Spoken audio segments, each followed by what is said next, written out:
A service of KIBMradio.com, the Internet's home for an all old-time radio.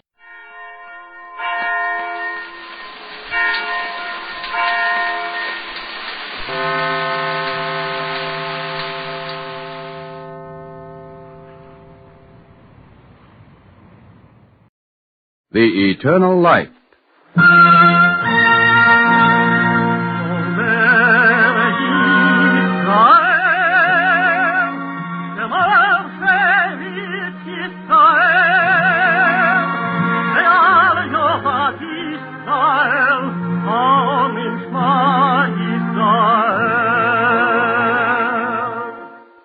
And the Lord spake unto Moses, saying, Command the children of Israel that they bring unto thee pure oil olive beaten for the light, to cause the lamps to burn continually in the tabernacle of the congregation, and it shall be a statute forever in your generations.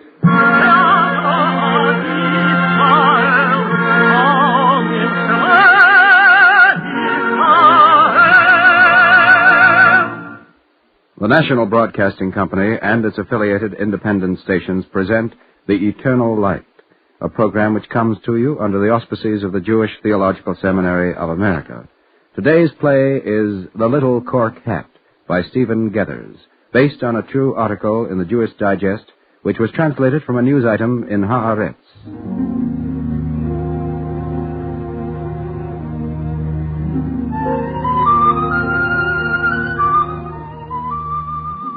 Perhaps my wife was right. I should be happy, not cross.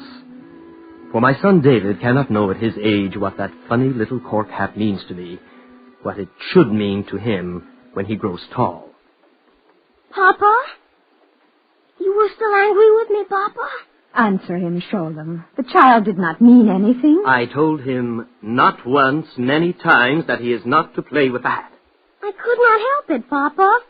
My friends asked to see it. When I showed it to them, they laughed.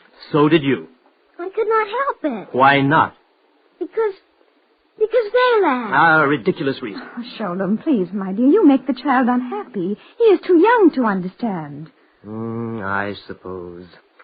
Run and play, Doolittle. Thank you, Papa. You know what really bothers me, Rachel? More than anything? What? David said he laughed because they did. Oh, Sholem. No. I am no longer angry. I just cannot help but reflect that... That what? That at first, I did the same.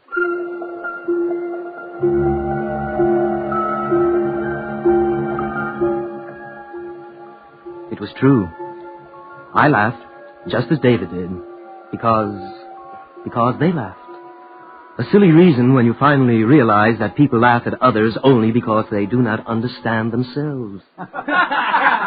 Laugh all you want, my friends, but it remains the truth. I have the secret of peace, and the secret of peace is the secret of life. Where do you keep it, Joseph the Great? Under your hat? Is that why it is made of cork, so that the secret will not escape? I am Joseph Cohn, good people. I make no claim to greatness, only to a plan to keep us alive. Tell us then. Release the secret from under your little cork hat, Joseph. Wait, here comes Sholem. He has a persuasive tongue. Perhaps he can convince our liberator to divulge this master plan. Good idea. Sholem! Come, Sholem, and join the party here. Good evening, my friend. This is Sholem Lev, Great One. Sholem, Mr. Cohen arrived in our city several hours ago. We found him sitting on the bench. Correction, sleeping on the bench. Where do you come from? From Metella. That is a long way from here. How did you travel? On foot. We thought perhaps by sea. He could have floated here on that cork he wears on his head. I see you join in their laughter, Sholem Lev. No matter. I have heard these jokes before. You see, I have been to many cities. Come, it grows late. There's much to do tomorrow. And if Joseph is to make the peace between Israel and Jordan, we must prepare for the festivities. Why do you stand there, Sholem Lev? Why do you not go home? I can't say exactly. I didn't mean to hurt your feelings, stranger. I was amused. Take no offense. I am used to it. Half of these good people will return to their homes and laugh for a while. The other half will return and wonder why they laugh. Perhaps as I? Perhaps as you. At times our tongues grow larger than our minds, I fear. but never large enough where we are unable to speak nonsense. We laugh because others laugh. You do not sound like a man to be made fun of. You see? And yet you made fun of me. Forgive me, my friend. It has been a long day and I am weary. There is much to attend to in the next few days. I should like to sleep. Here? In the park? Your benches are softer than many I have slept on in the past. But if it rains... Then I shall get wet. And what will you do in the morning? Get dry? They said you had a plan for peace between Israel and Jordan. Is this the truth? The whole truth. I should like to hear your theory. A common failing of the world. Only the wrong people will listen. If I told it to you, what could you do about it?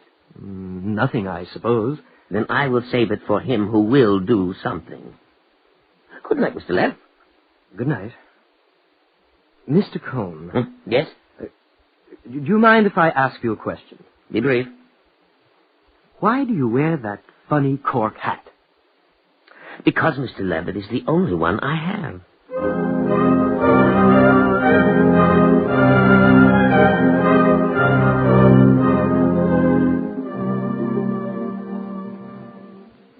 We laugh because others laugh. That night, as it grew late, I could not help wondering what the little man with the funny cork hat was thinking. It would rain in a very few minutes, and I wanted him to sleep where it was dry. I almost ran all the way to the park. There is nothing like a brisk race with yourself to appease a guilty conscience. I expected to find him uncomfortably hunched on the bench. I was wrong. He slept like a babe in its cradle. Mr. Cohn. Mr. Cohn. Yeah? Oh, it is you. Yes. I hope you disturb me for a reason of great importance. I must think clearly on the morrow, Mr. Lev. A clear head requires a good night's sleep. What is it? I have spoken to my wife, and she asks that you join us for tonight. Where? At our home. We want you to sleep where you are welcome. Where is a man more welcome than under the stars, Mr. Lev? Please. I am all right here. I have the finest landlord in the world. I fear you are being dispossessed. Very well. Come, my host. Lead the way.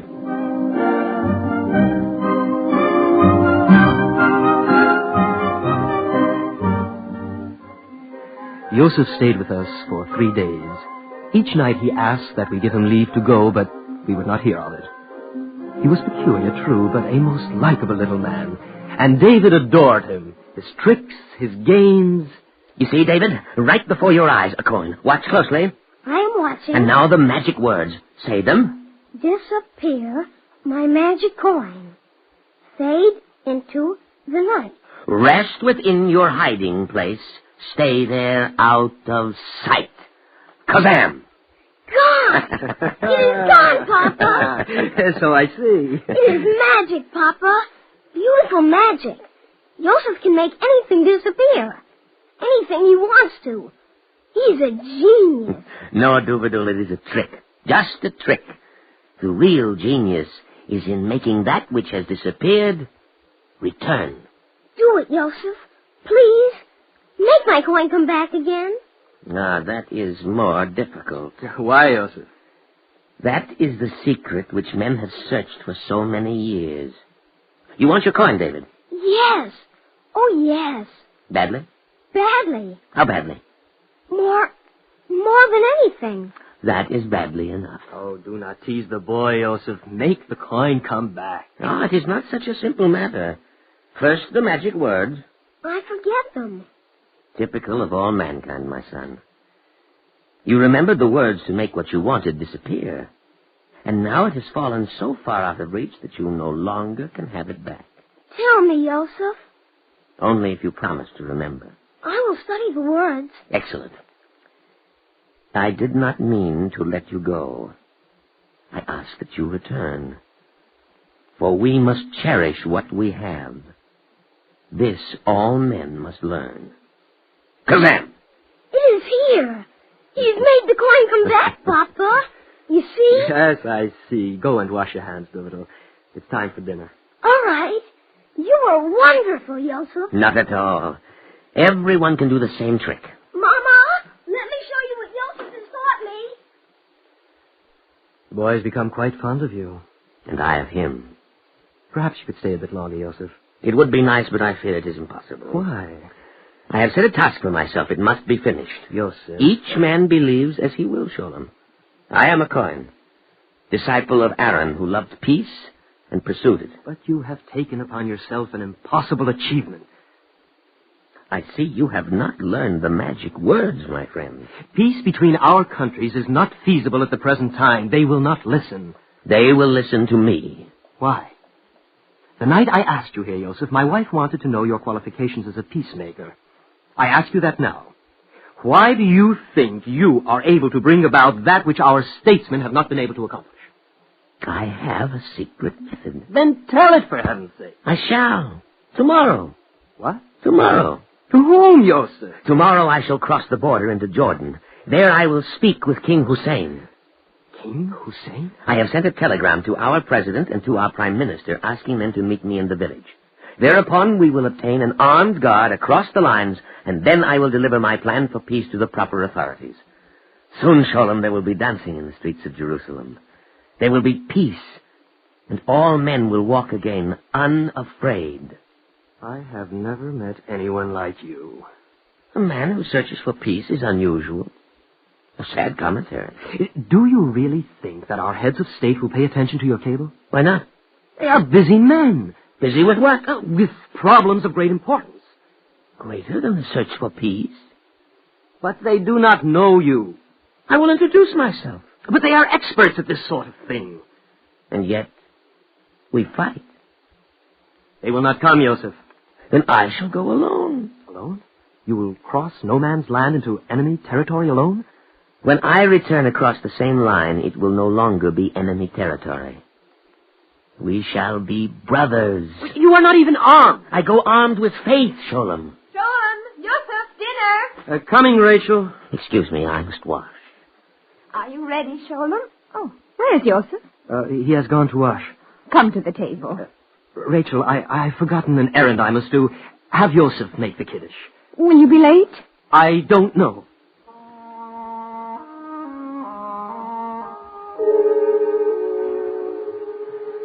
Had we not known Joseph's remarkable qualities as a man, I admit I would have been tempted to call the local police and have him committed. I could not heap mistake upon mistake, however, so I went to the telegraph office, partly from curiosity as to whether he had actually sent the wires, and partly because I couldn't believe him, and yet it was difficult for me to doubt him. Good evening, Moshe. Hello, Sholem. What are you doing here? It's dinner time. I know. You want to send a telegram? No. Yes? Moshe, was Joseph in here today? Who? Joseph Cohen. You mean the fool with the little cork hat? Honestly, Sholem, the whole town is laughing at you. Let them. How can you keep a crazy man like that in your house? Aren't you afraid for your boy? Please, Moshe, I have come for information. Information I'll give you, but first let me ask you something. Do you know anything about this fool? What's there to know? Some people from out of town saw him wandering about this afternoon, and did they laugh? He's known throughout the land, the fool in the cork hat who will bring peace to our nations. Is that something to laugh at? He's only after a bed and 3 meals a day. Soon he'll move on to another city and beg the hospitality of another soft-hearted fool. He begged nothing. I offered. Do you know that he once actually wrote a letter to the chief of the United Nations here in Jerusalem and requested an interview? He claimed he had this secret plan for peace. Did he get it? The interview? Don't be ridiculous.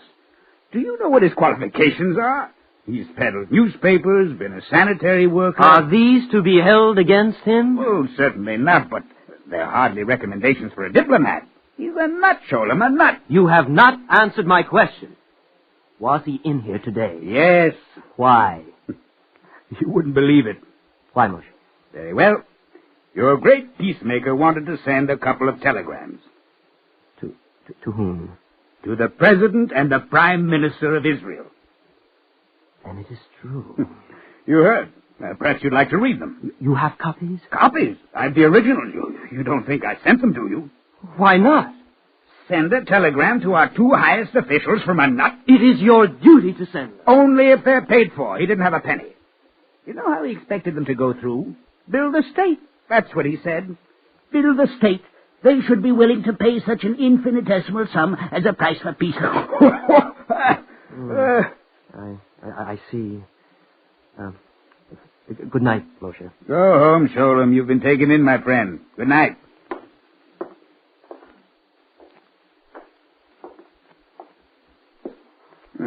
Forget something, Sholem? Here is the money for Yosef's telegrams. You will be good enough to send them. What are you saying? Send them, do you hear? And if there is an answer, I would appreciate your delivering it as soon as possible. Since you're paying, I'll have to, but what's happened to your man? You're as crazy as he is.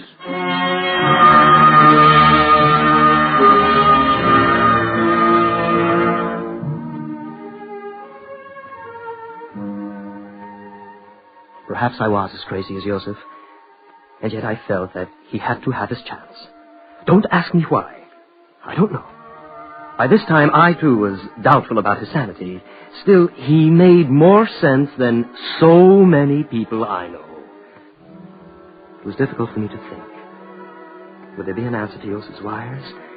Or perhaps I had made a mistake in sending them? Was Moshe right? Maybe we were both insane. How could I possibly believe that this poor tramp in a cork hat could know the secret of peace? Sholem, I am worried about you, dear husband. Don't be, Rachel. I'm well, just a little confused. Where did you go? To the telegraph office. What for? Rachel, listen to me. Today, Yosef went to send some telegrams. I know. You know? Yes. He told me when you had gone. He told you to whom they were sent? Yes. What do you think? It is difficult to explain. Why? Well, don't laugh at me, Sholem, but... Well, I looked at him as he told me.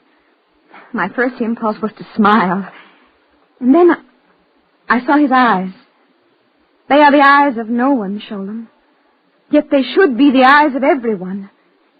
In them there is a belief, a great belief, an obsession, if you will. But is it wrong? Is it insane to be obsessed with a search for peace? Rachel, I am proud that you are the mother of my son. Thank you, Sholem.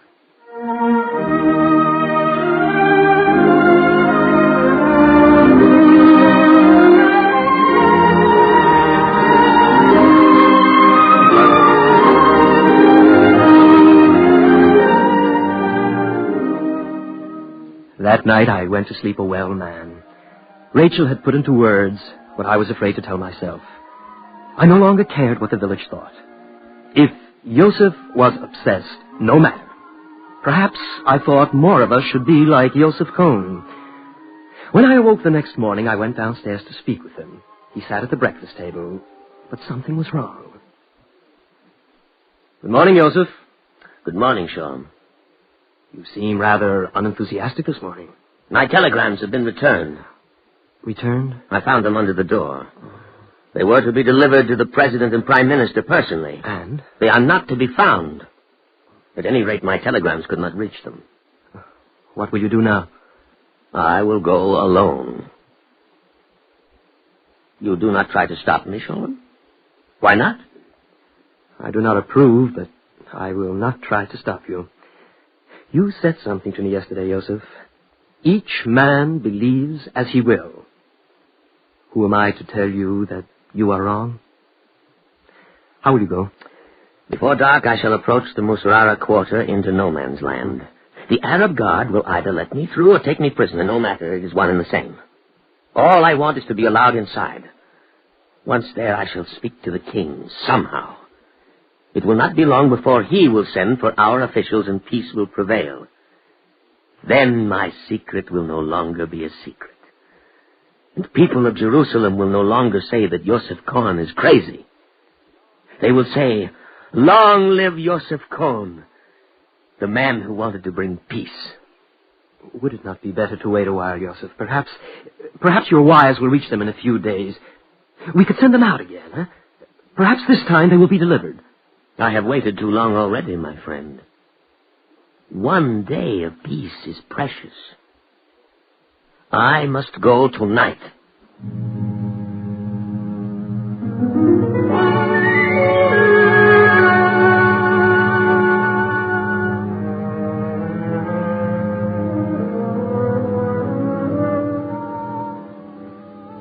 And he did go that night, an hour before dark. The house seemed strange without him, although he had lived with us such a short time. We sat around after dinner, Rachel, David, and I, as if part of us had gone off. He promised to return as soon as he could, perhaps tomorrow. But still, we missed him. Why do you sit there, David? Isn't there something you would like to listen to on the radio? No. You look so lost there in the corner. Will Joseph come back, Papa? Well, you heard what he said when he kissed you goodbye. He said he would, did he not? Yes. Still, I am afraid for him. Afraid? For Joseph? Why? Because he is so strange, Papa. I love him, but he is strange. Strange, Doolittle? How? I don't know. I asked him where he was going, and he said to say the magic words. I asked why he couldn't say them here. What did he say to that? He said he didn't have to anymore. We learned them, you and Mama and I. We learned them. I did not mean to let you go.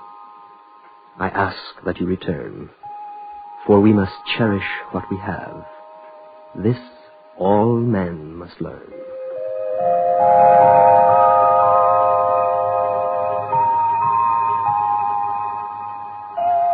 The magic words. I spent the day wondering what had happened to Joseph. It did not take me long to find out. The story soon reached the village square. They're bringing him back. Oh, the stupid fool. What happened? He went. He actually went into no man's land. I know that. What happened? He must have lost his way. It was dark when he reached the wall and could not see how to go. He lay down, to sleep, I imagine, until it grew light again. This is how it looked to the men who observed him from a distance. They tried to light his way. What happened, man? Speak. They shot him. Shot him? Why? Well, the man who brought him back said that it was dark. He was just a figure lying near the wall, so the Arab guard fired. They could not see the white flag he carried. He used it as a pillow.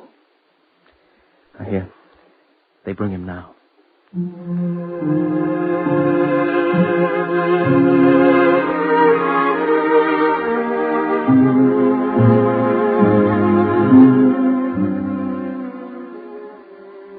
I watched as they carried him into the square and set him down.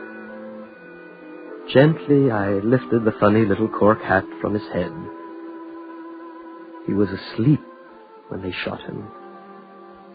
Somehow you could tell. And even in death, as he lay there, I thought of the words that Rachel said to me that night. His eyes are the eyes of no one, yet they should be the eyes of everyone. What was his secret? It will remain a secret for all time, but not to everyone.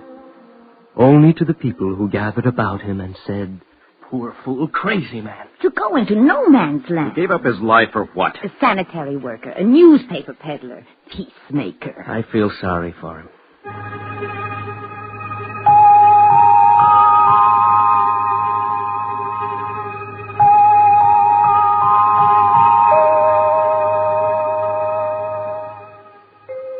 To them, a secret. To us, to David and Rachel and to me. Perhaps we know it. Perhaps he taught it to us, hoping we'd learn it by ourselves. Perhaps it was all he would have said to the Jordan king. I did not mean to let you go. I ask that you return, for we must cherish what we have. This all men must learn. Kazam.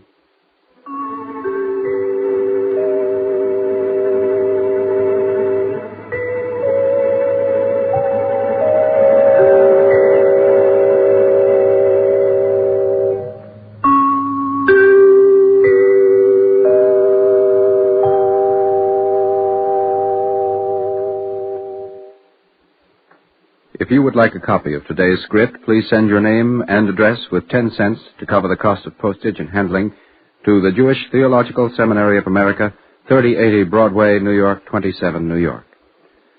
And now we take great pleasure in presenting Mr. Victor Leff of Great Neck, Long Island, a member of the Metropolitan Cabinet of the National Planning Committee of the Jewish Theological Seminary of America, and a prominent community leader. Mr. Leff. As I listened to the moving story, which was dramatized by the Eternal Light today, about a simple man who wanted to bring peace, I could not help but think of the contrast between him and what we read in the newspaper headlines every day. One must always maintain an attitude of skepticism towards the events reported in the press, for nothing we are told will quite turn out as events seem to indicate. Each day a new area of tension is revealed, and unfortunately, new problems are not merely replacing old ones, but are taking their places between the old ones, thus compounding the difficulties with which the world is burdened. Thus, this sophisticated world is beset by the ever-increasing troubles of war, threat of war, conflict of interest, unrest, distrust, and most upsetting of all, an attitude of despair of ever finding solutions to the problems of the day. It is not strange, therefore, that the attempt by an ordinary man to bring to the attention of those who have the power to effect changes simple, time-tested truths which could bring peace to men should be scoffed, ridiculed, and ignored. It is not unnatural for men to feel that if the most prominent personages in the world cannot foster new means of settling differences, then a common man can hardly have the answer to the troubles of our time. But perhaps what is needed is just the type of reasoning which a common man uses to work out the problems in his own life, applied to the great issues of the day. Reasoning developed to bold and adventuresome solutions which retain as their basis the fundamental truths which we have been taught from time immemorial. The truth of the Bible and the Talmud, which teaches us to love our neighbors as ourselves, to cherish what we have without coveting the possessions of our neighbors, to believe in God, and to work to realize His will on earth. With these truths in mind, there can be an end to the uncertainty and fear which torments the world. And it does not matter whether an ordinary man sees that we must keep these basic truths in mind. The important thing is that every man is capable of such a contribution if he only seeks within himself, and he can serve as the instrument for helping society as a whole. Thank you, Mr. Leff.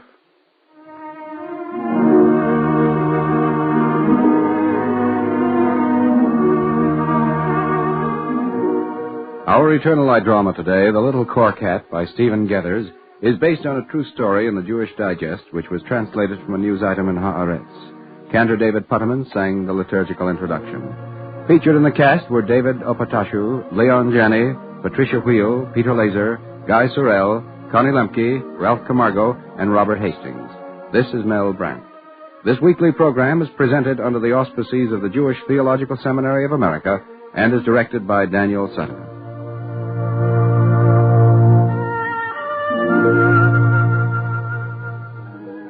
This is the NBC Radio Network.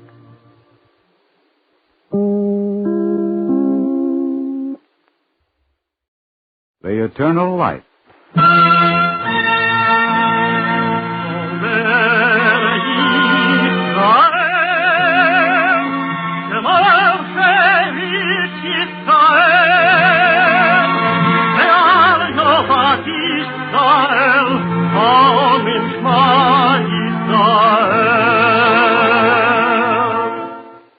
And the Lord spake unto Moses, saying, Command the children of Israel that they bring unto thee pure oil olive beaten for the light, to cause the lamps to burn continually in the tabernacle of the congregation.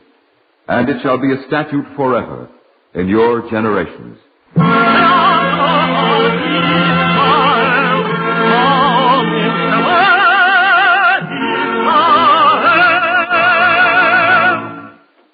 The National Broadcasting Company and its affiliated independent stations present The Eternal Light, a program which comes to you under the auspices of the Jewish Theological Seminary of America. Our program today, Rosenblatt's Reply, was written by Mark Siegel and is presented in observance of Veterans Day.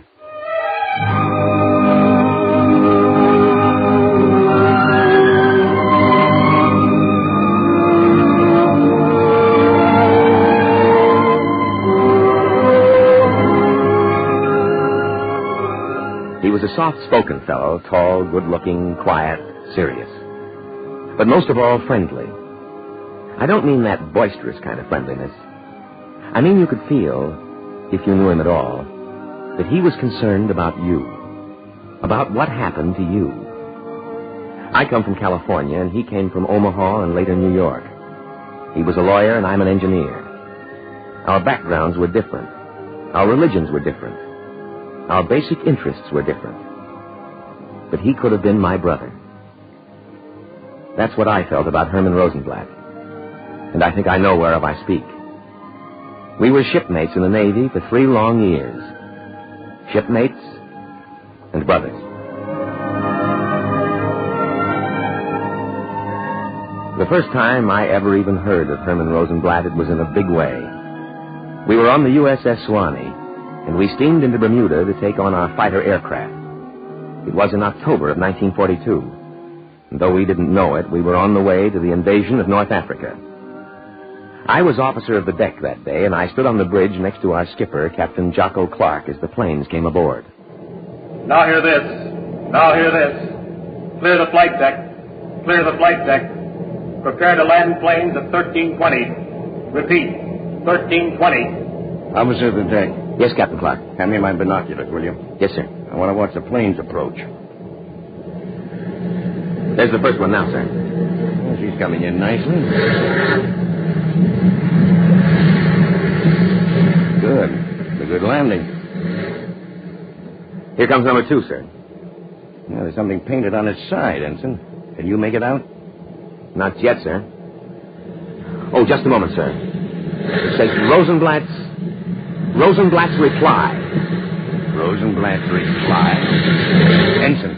Yes, sir. Who is Rosenblatt, do you know? Why, no, sir, I don't. Well, make it your business to find out. Aye, aye, sir. And when you do, send him to the bridge. Rosenblatt's reply.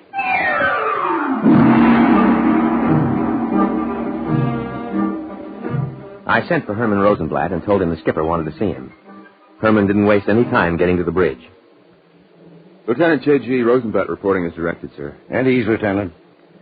Welcome aboard. Thank you, sir.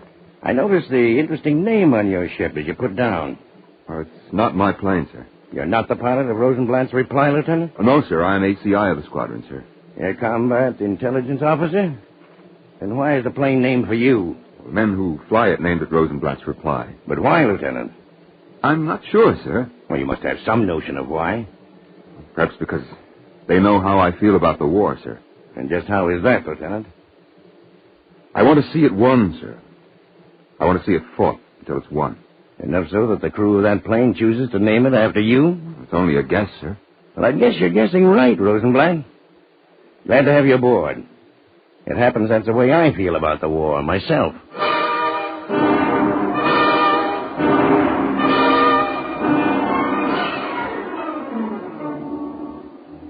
Anyone who served under Jocko Clark knows how he felt about the war. The fighting Indian, they called him. And for good reason. In all the time I was in the Navy, I never met a man who was as fixed on winning the war as the skipper. Except maybe Herman Rosenblatt. Sometimes in the cramped quarters I shared with Hermie, I wished he'd be a little less conscientious.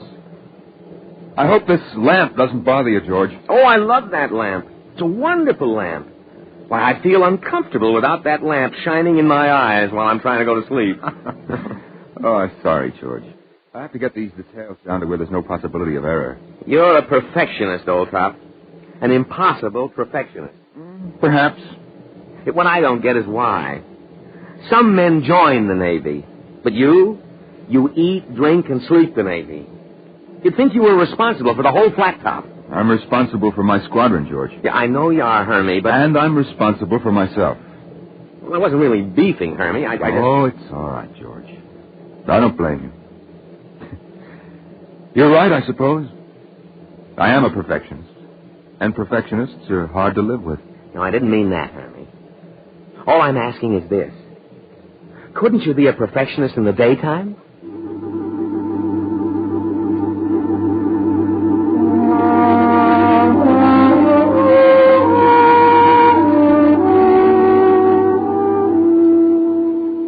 All through Operation Torch, that was the invasion of North Africa, my insomniac shipmate worked at perfectionism night and day. We all knew that he'd done a good job, but no one knew it better than Captain Clark. By the time we got back to Norfolk, the skipper and Lieutenant Rosenblatt were good friends. Captain, can you spare a minute? Of course, Herman. Come on in. Sit down. Thanks, boss. What's on your mind, Herman? Well, you know how I feel about shore duty. I don't, Herman, but I can imagine how. Well, if the Suwannee is going to join Halsey in the South Pacific, I want to be on her. Herman, what are you talking about? I'm afraid I may be ordered to shore duty in Washington. Well, what makes you think so? The grapevine. Oh, I see. Well, our sailing time's just a few hours from now, Herman. Do you expect your orders to arrive on board before then? They may, sir. The question is, what can I do about it? Well, if the orders come through, you'll have to carry them out. You know that. And if they don't? Well, then you go to the South Pacific, naturally. Thanks, boss. You've clarified the situation immeasurably. I have? Yeah, how do you mean that? I don't understand what's going on here, Herman, but there's no time to discuss it further. It's time to get the ship underway.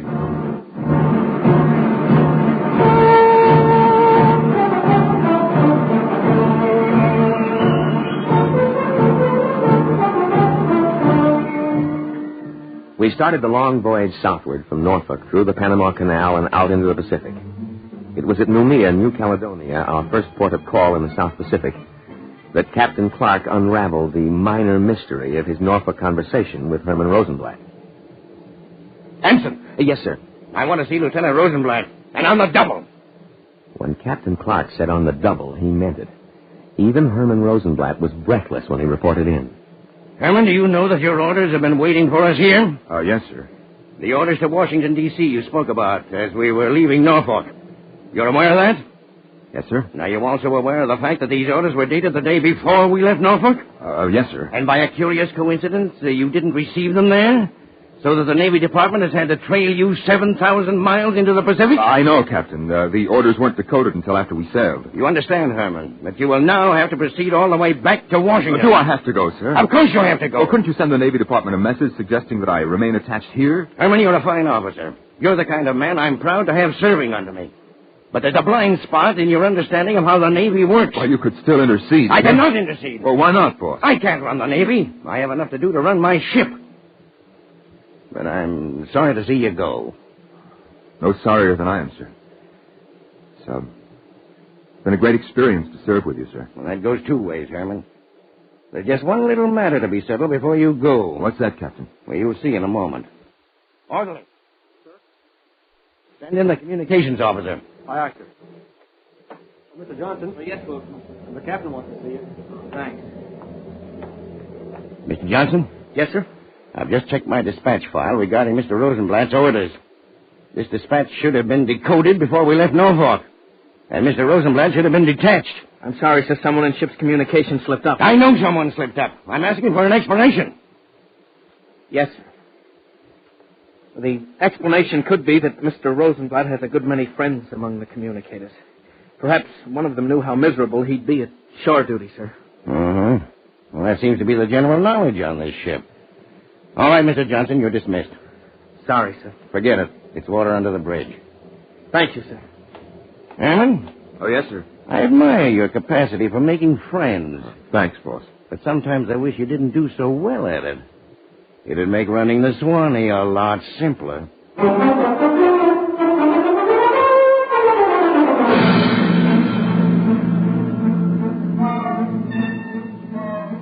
Herman Rosenblatt was still preparing to leave, reluctantly, for shore duty in Washington when a message came through for Captain Clark. It's a top priority message, Herman. Directed to Captain Clark? Yes. Top priority, secret, immediate. I'll take it into him myself then, Bob. Right. By the way, Herman. What is it? Well, if I had any say about this message, I'd give it the same treatment we gave your orders at Norfolk. You mean you'd delay decoding it? That's right. Wait a minute. You can't make an everyday practice of that, you know. Once was bad enough. Well, I'd still do it again. That is, if I could. But why? You'll see, Mr. Rosenblatt. You'll see soon enough.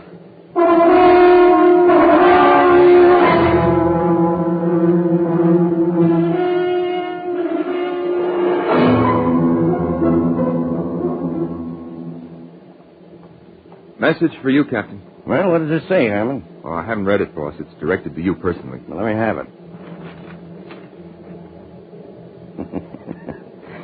Herman, I told you I didn't run the Navy. Oh, yes, I remember, sir. Only this ship. No, not even the Swanee, very shortly. I don't understand, sir. I'm being reassigned, Herman. You're not the only one to go back to Washington.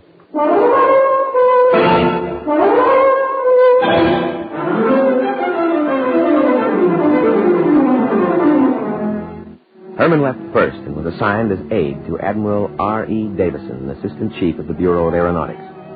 A few months later, Captain Clark, temporarily returned to Washington, sat across the dinner table from his young friend.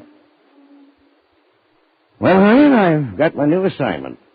Are you able to tell me what it is, boss? It's no secret, Herman. I'm to command CV-10. CV-10? Oh, that's the new, Yorktown. That's it. When's she going to be commissioned? Well, not for several weeks yet. Gee, the Yorktown. I'd give an eye tooth to be with you on that one, sir. You've made that abundantly clear, Herman. Yeah, I know I have. Look, sir, I know I shouldn't ask again, but... Isn't there some way you can get to sea duty? That's it, isn't it? Yeah, that's it.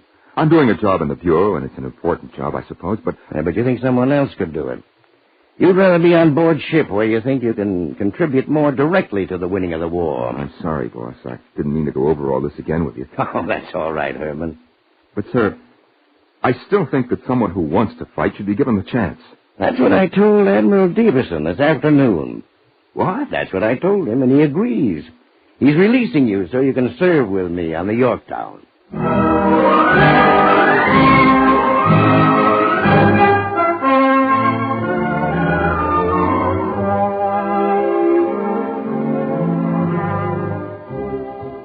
At Jocko Clark's suggestion, Herman went up to Quonset, Rhode Island the very next day for an advanced course in air combat intelligence. And when the Yorktown was commissioned several weeks later, he was aboard as assistant ACI.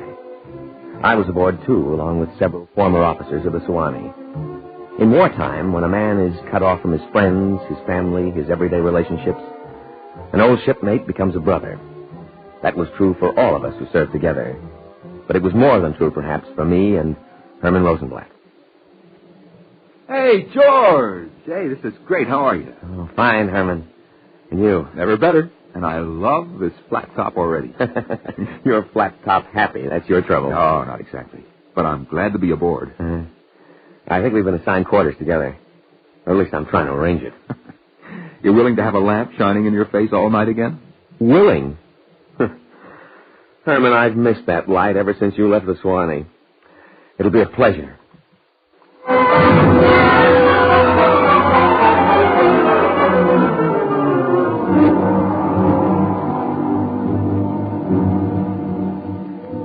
When you tell about the war, when you look back, when you tell the stories, it's the pleasant part you talk about.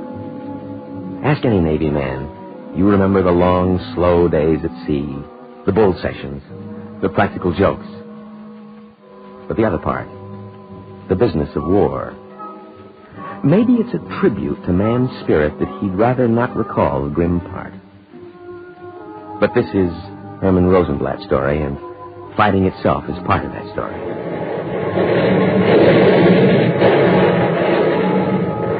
The Yorktown was the second of the new carriers to reach the Pacific. Our first combat action was a raid on Marcus.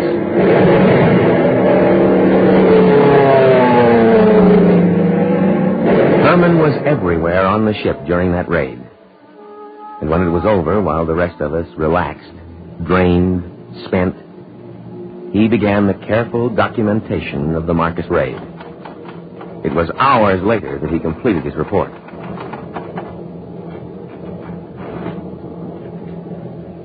Well, that's it. I better run it up to the old man so he can check it first thing in the morning. You don't look very happy about it, Herman. Well, who can be happy about a battle report, George? When you come out of it alive? Everybody. You're alive. I'm alive. A lot of other men aren't. That's true. But our casualties were very light, Herman. You told me so yourself. Our casualties? Yeah, very light. Don't tell me you're worrying about the Jap casualties. Not worrying about them, George, but I can't say I'm glad to see men die. Do you know what kind of destruction we inflicted on Marcus? 85%. 85% of that island ruined and charred and shell-holed. And if you'd had your way, it would have been 100. Yeah, that's right. I can't be happy about it. You're a strange guy, Herman. How do you hold the two things together? What two things? Being the fightingest man and the softest-hearted man in the Navy. Get out of here. I don't think I'm either. Well, you sure come close. But how you got there, I don't know. Early training, maybe. What do you mean, Herman? No, I told you how I used to ride around with my father when I was a kid. On the coal wagon in Omaha, about 1,000,000 times. Yeah, but I don't know if I ever told you that my father used to tell me stories while we drove around. Mainly stories from the Bible and the Talmud. No, you haven't talked about that. Well, all this while I've been writing this raid report. I've been thinking about one of those stories, George. Maybe if I tell it to you, you'll see what I mean. Sure. It's a story about the time God drowned the Egyptians who were chasing Moses and the children of Israel in the Red Sea. I know the story, Herman. Well, perhaps not this part of it, George. When the Egyptians were destroyed, the story goes, a chorus of angels began to chant hallelujahs. As well they might. That's what I thought when I was a kid, too. But I can remember my father telling me the end of the story. God heard the angels and silenced them. My handiwork is perishing in the sea, he said. How dare you sing in rejoicing?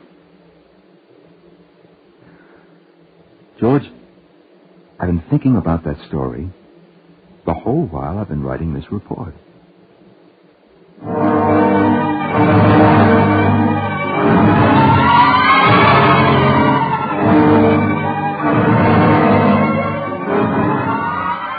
The raid on Marcus was only the beginning. The names are only distant memories now. But for those of us who fought in those engagements, for men like Herman Rosenblatt, each place name was a trial, a test, a challenge of men's faith in freedom. Wake Island. The capture of Tarawa and the Gilberts. Kwajalein. The capture of the Marshall Islands. Truk.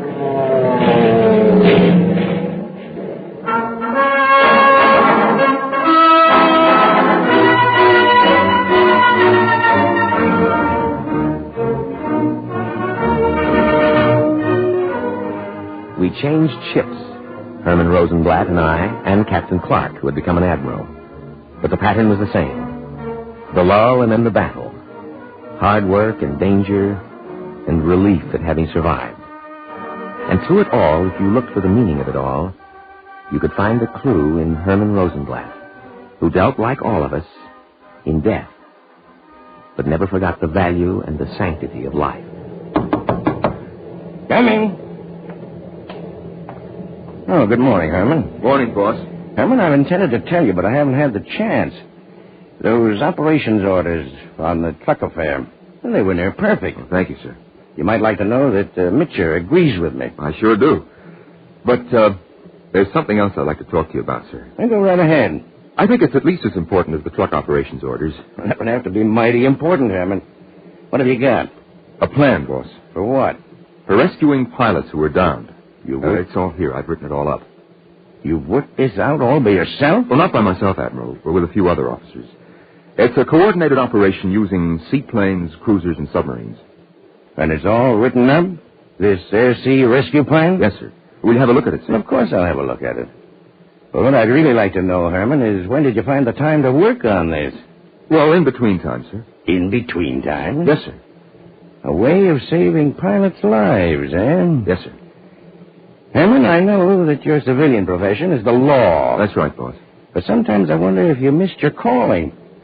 Every once in a while, I think you should have been a rabbi.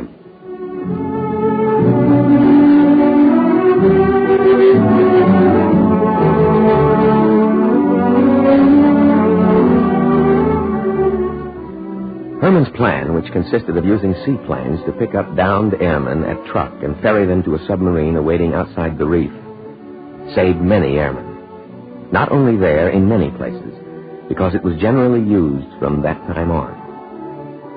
That was the one he got the Legion of Merit for. I could tell you about decorations, too. The Silver Star, the Air Medal, the Special Citations, the Commendations. But those were the outside signs. The little colored ribbons and bits of metal that stood for gallantry and heroism and devotion to duty. And I don't really have to mention them at all.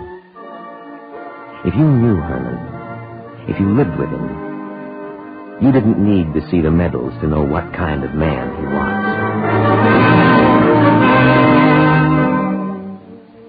In September of 1945, when Japan surrendered, Herman Rosenblatt asked to be returned to civilian life with as much eagerness as he had joined the Navy some 4 years before. I saw him for the last time at Corpus Christi, where both of us were waiting to be mustered out of active duty. Well, George, I guess this is it. Huh? Seems so, Herman. You'll be going back to California, huh? Yeah, that's right.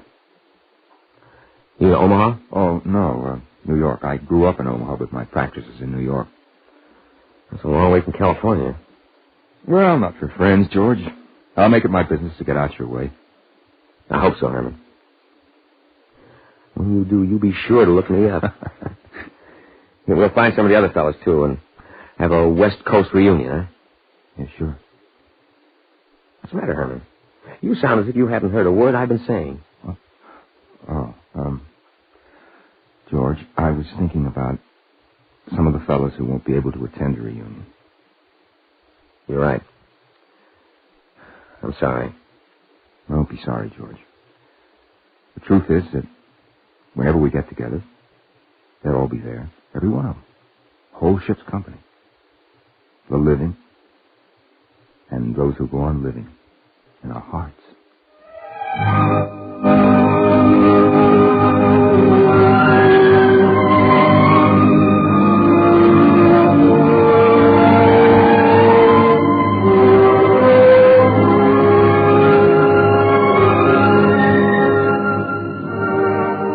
When I think of Herman, I always find myself remembering the fighter plane that carried his name.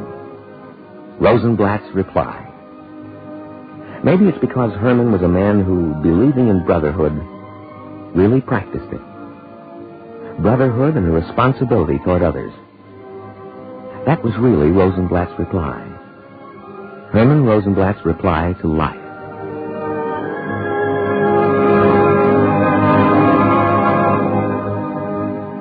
Perhaps you wonder why I tell you this. You see, I never saw him again. Herman Rosenblatt died in 1949. But there's not a man who served with him who doesn't remember him as a brother. Ask Admiral Clark. Ask any of his one-time fellow officers.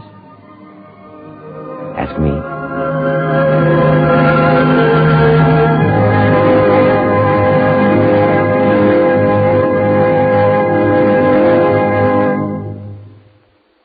If you would like a copy of today's script, please send your name and address with 10 cents to cover the cost of postage and handling to the Jewish Theological Seminary of America, 3080 Broadway, New York, 27, New York. And now we take great pleasure in presenting Admiral J.J. Clark, United States Navy, retired of New York City. Herman Rosenblatt was on his staff in World War II. Admiral Clark. The broadcast you have just heard portrays the record of one of many young men who were dedicated to the service of their country and to the cause of freedom. Especially Lieutenant Commander Herman S. Rosenblatt loved the Navy and the sea. He was happiest when his ship was underway for operations against the enemy. He was determined to win his part of World War II in the quickest possible time. He worked unceasingly and with untiring energy to that end. On many occasions, when operation plans had to be drafted in a hurry, he would work all night, and the plans which he turned out served often as a model to other task group staffs to follow in the preparation of their own. He was ever mindful of others, and in particular, he contributed materially to the rescuing of downed airmen. Through his initiative in combat, many lives were saved. He had a keen perception which enabled him to take advantage of new tactical situations. As a result of this accurate interpretation of vital intelligence material and formulations of plans, an entire Japanese convoy was sunk. On this occasion, he was awarded the Silver Star for conspicuous gallantry. On another occasion, he was awarded the Legion of Merit for exceptionally meritorious conduct in battle. He voluntarily participated in numerous flights over enemy territory, and for his contribution to the success of aircraft carrier operations against the enemy, he was presented the Air Medal. Not only did he participate actively in 11 naval engagements in World War II, but all three of the ships on which he served, the Swanee, the Yorktown, and the Hornet, were given Presidential Unit citations. It is fitting and right that on Veterans Day we memorialize and pay tribute to the many men and women who rendered distinguished service to the United States in wartime and who are no longer with us on earth. Lieutenant Commander Rosenblatt was one of these. On another Veterans Day, 11 November 1949, a memorial service for him was conducted on board the aircraft carrier USS Midway, while underway upon the sea he loved so well. Thank you, Admiral Clark.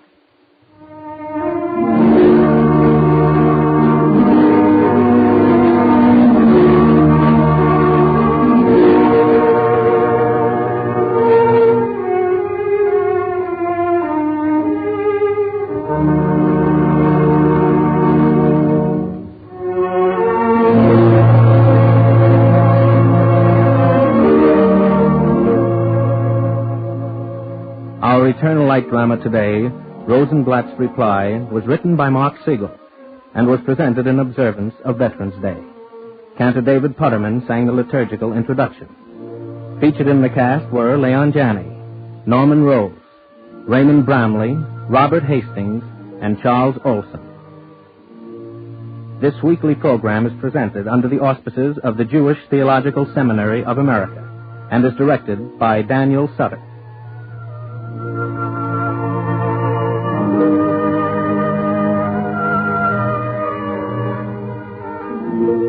This is NBC, the national broadcasting company. The Eternal Light.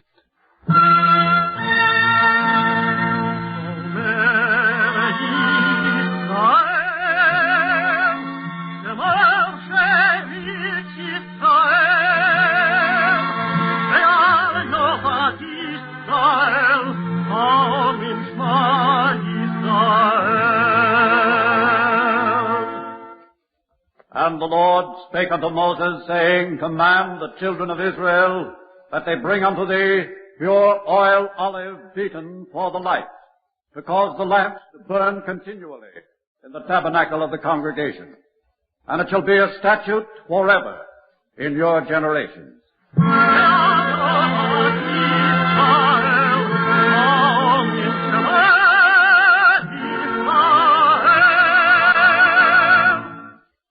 The National Broadcasting Company and its affiliated independent stations present The Eternal Light, a program which comes to you under the auspices of the Jewish Theological Seminary of America. Our program today, Two Worlds, was written by Mark Siegel. It's adapted from the book of the same name written by David Dyches and published by Harcourt Brace and Company.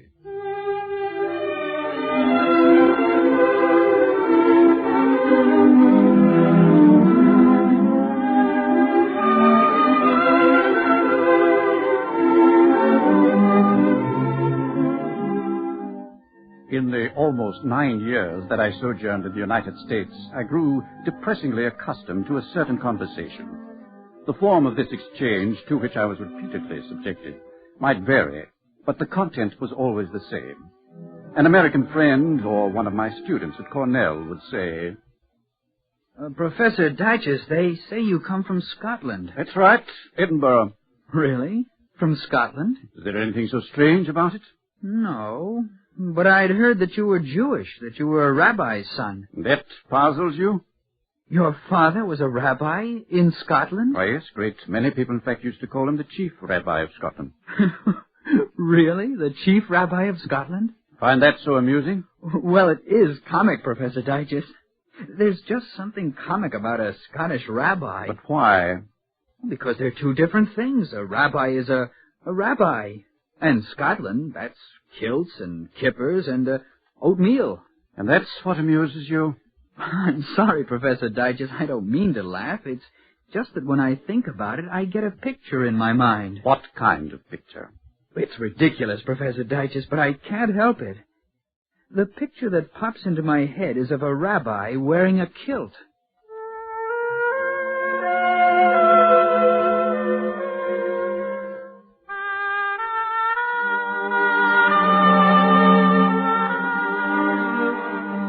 My father, of course, did not wear a kilt, nor did I, nor did any of the 400 families that made up the Jewish community of Edinburgh.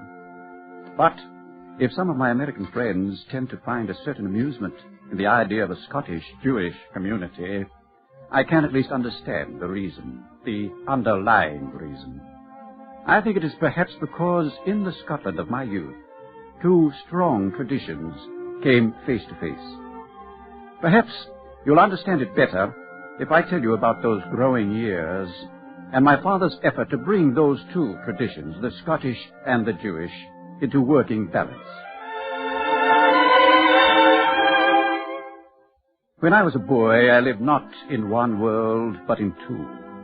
One was the weekday world of Edinburgh, the world of the great castle on the hill, the world of our house in Millerfield Place, the world of the meadows, the large park across Melville Drive, where my schoolmates played cricket and spent timeless hours contriving those activities compounded of curiosity and mischief which shaped the street life of Edinburgh. David! Hey, David! Hi, Willie. Are you playing a game of kick the can?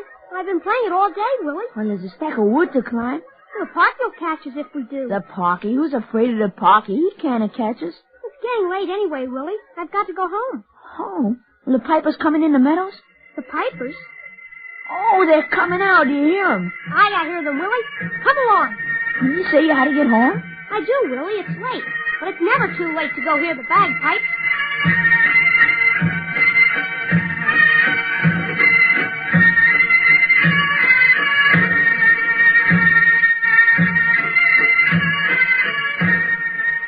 That was one world, the world of the bagpipes. And side by side with it was the other, the world of my family and of my father, the world of the old synagogue in Graham Street, the world of shining candlesticks and clean linen, of Hebrew study and of prayer, the world of our ancient Jewish tradition. David. Yes, Father? Tonight you may lead us in grace. All right, Father. Shall I begin now? Yes, David. And as we sang the familiar Shir HaMa'alot at the beginning of the after-dinner grace, the meadows and Marchmont and Arthur's Seat and the castle on the hill were forgotten, and we were back in a world which stretched unbroken back through the Middle Ages to ancient Palestine. But were they really forgotten? The two worlds in my childhood were not really separate, or if they were, I moved freely and easily between them. And this was a tribute to my father, whose life was given to the effort to bring my two worlds together.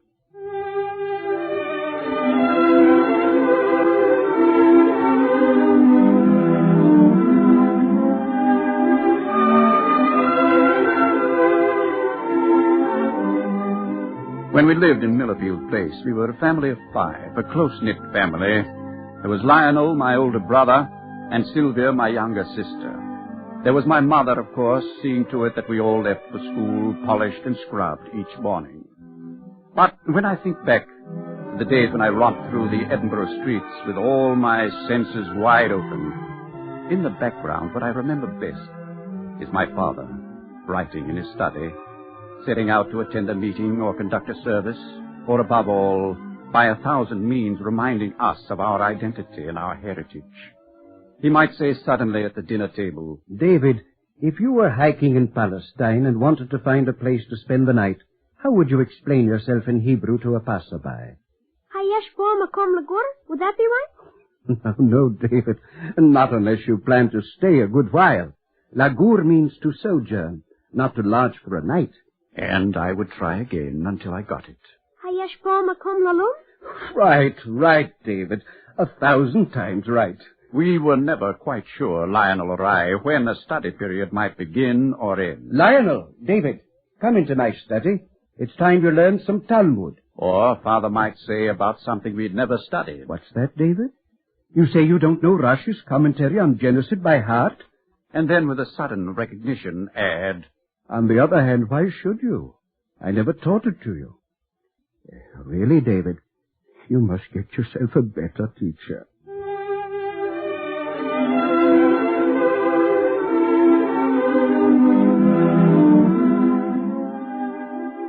I don't believe I could have had a better or less systematic teacher than my father. His concern for our education was limitless. But the deepest education we had from Father, I think, came by precept and example. And the range of that precept and example covered the whole spectrum, from good humor to the depths of his faith. I can recall many incidents of my youth, but those which come to mind most vividly are the moments in which my two worlds met, as they often did, in the house in Millerfield Place. Yes, come in. Father, there's a letter in the post for you. It's addressed to Robert S. Dyches, Esquire. Robert Dyches? Oh, that's odd. You sure it's for me? Quite sure. But it should say Rabbi Salas Dyches if it's for me. Father, have you ever heard a Scotsman say the word rabbi? Of course. He'd as often as not say Robbie. Well, there you have it, Father. Robbie's short for Robert. Someone's being formal with you. You mean? Mm-hmm. Robbie S. Dyches. Translation, Robert S. Dyches, Esquire. You've lost the title and gained the name.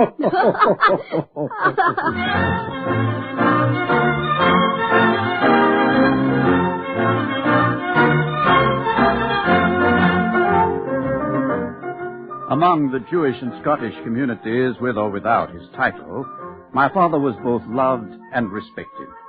His position in these two worlds was reflected in the many kinds of visitors who found their way to our house in Millerfield Place.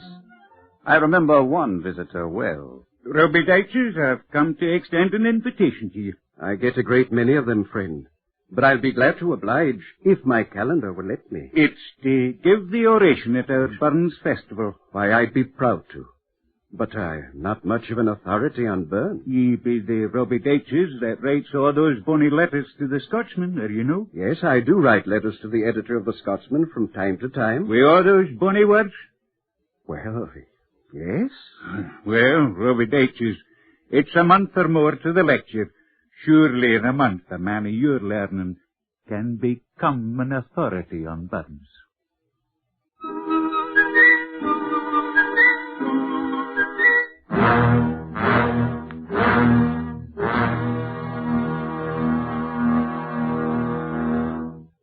I think my father must have taken great pride in being asked to lecture on Scotland's national poet. Of more interest to me at the time, however, was a lecture on poetry given to an audience of one. Father? I remember the night well. My father used to climb the 3 flights of stairs every night to say good night to us. But there was something special about that particular time. David, I've been reading the poem you've been writing in the copybook I got you. You have? Why? Because I'm interested in your progress. That's why. They're just little verses, Father. I just write them as a kind of a game. I know you do. But they're very talented. They're very good for one of your age, David. Thanks, Father. However... However what, Father? However, you're a little weak on technique. For example, this line here, you see it? Sure I see it. It goes di-da, di-da, da-dee, da-dee, di-da. Is there anything wrong with it going that way, Father? Well, if it's iambic, David, it should go di-da, di-da, di-da, di-da, di-da. Father, when I write those verses, I don't think if it's iambic or anything else. I just write them. I know that, David.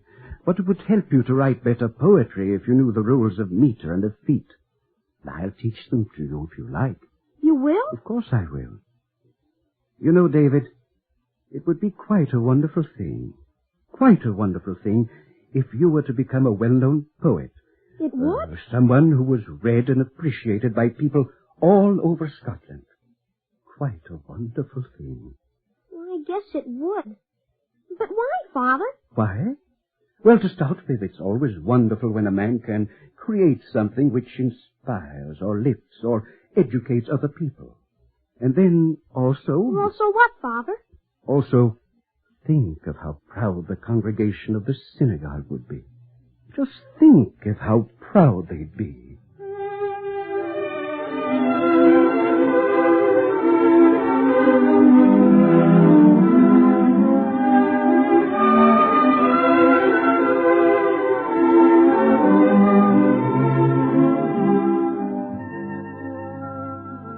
The congregation of which my father was the spiritual leader sometimes puzzled me by what I considered a lack of decorum in its services. My father worked hard to improve the discipline of the service, but he did so with understanding and good humor. And he would try to convey his human understanding to me. I still don't understand why they don't try to sing together, Father. I mean, instead of each one going his own way. It's because each member of the congregation considers himself an individual, David. An individual in the presence of his Maker. But how about old Mr. Rifkin? Why does he always have to sing one bar ahead of the cantor?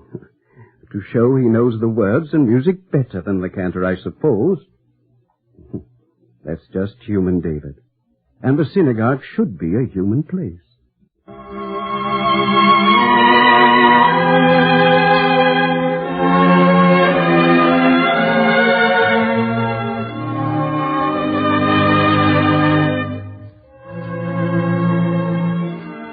What I was proudest of at the synagogue were my father's sermons. He was a great preacher, and without the aid of any kind of note could build up from exposition of the day's text through illustrative anecdote to a climax of eloquence I have rarely heard equaled. Only once, apart from the very few occasions when he was absent through illness, do I remember his not preaching on the Sabbath. It was on a cold February morning. My friends, as some of you undoubtedly have noticed, the central heating is broken down, and it's quite cold in the synagogue. Quite cold was an understatement. The small congregation was shivering in its seats. For me to do so, it would be the course of wisdom for me not to preach, and for us to conclude the service and return to our homes, which, I trust, are a trifle warmer. I remember walking home with my father that day through the snow-covered streets of Edinburgh and turning to him to say, I'm sorry you didn't preach today, Father. I missed your sermon. I really missed it. Perhaps I didn't understand then as well as I do now why he was so pleased.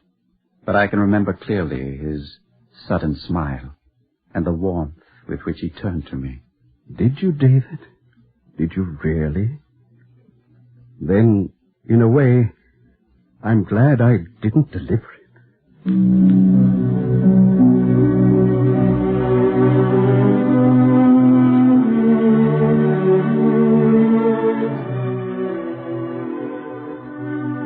I used to think that my father was the only one who really understood me, and that I was the only one who really understood my father.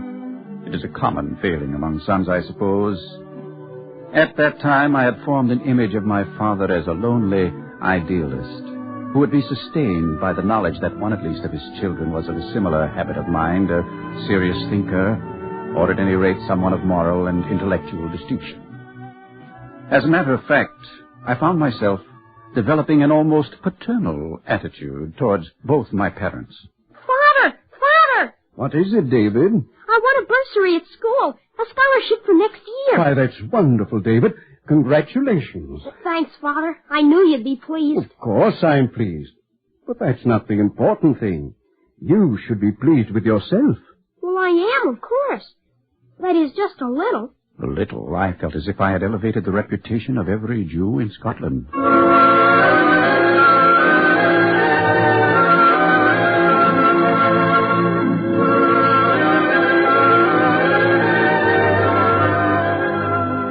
That was how it was. There was a constant ebb and flow, a rhythm between the two worlds of my youth. Only occasionally did the two worlds fail to intermesh with ease.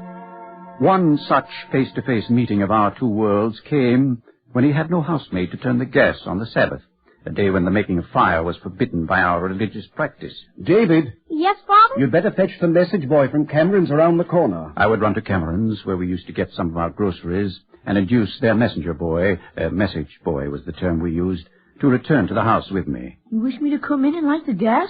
That's right. Well, I didn't understand, but I'll come. And he did come, often.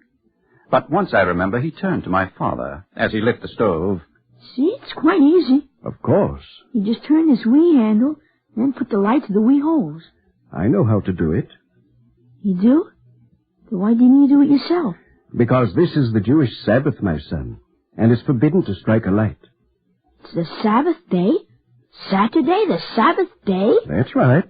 The boy's jaw dropped, and he looked at my father sideways. What the rest of Edinburgh thought about the Dytus family, I cannot say for sure, but this I know. Cameron's message boy regarded us as quite mad.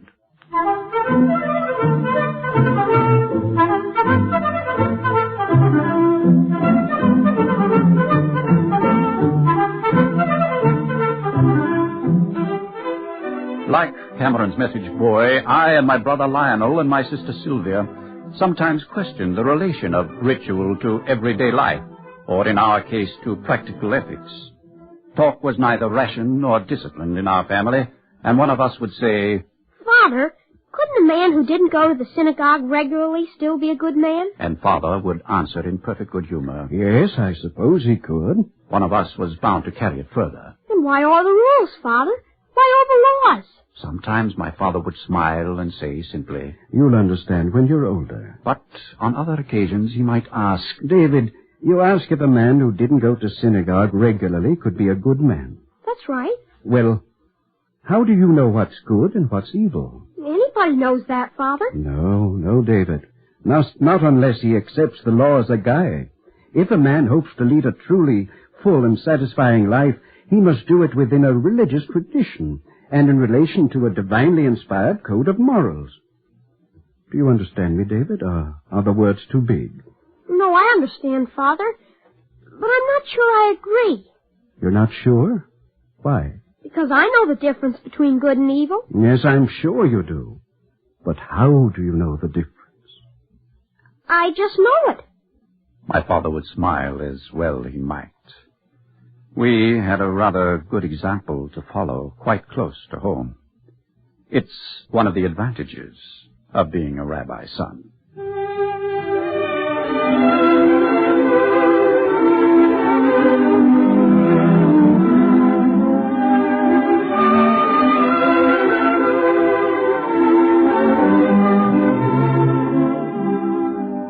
When I was about 12, my father began a series of Sunday morning lectures on the Hebrew prophets to the older boys and girls of his congregation. Rather to my surprise, my father also insisted on the class memorizing whole chapters of Isaiah in the original Hebrew. And to help you study, a prize will be offered to the boy or girl who can memorize the greatest number of verses. Every night as I lay in bed before falling asleep, I would repeat to myself as much as I had already learned. Comfort ye, my people, saith the Lord. Despite my generally bad Speak memory, ye to Jerusalem, I found it and easy cry to memorize unto the her. rich, sonorous Hebrew phrases of the book. Thus saith the Lord. Starting with Speak chapter ye 40, judgment I and do learned most justice, of the for book of my Isaiah. salvation is near to As come, the end of the term and my came righteousness. closer, my father displayed a special interest in my progress. Then shall thy light break forth as the morning, and thy... David, Yes, Father? you're memorizing a great deal of Isaiah, aren't you? I'm up to chapter 58.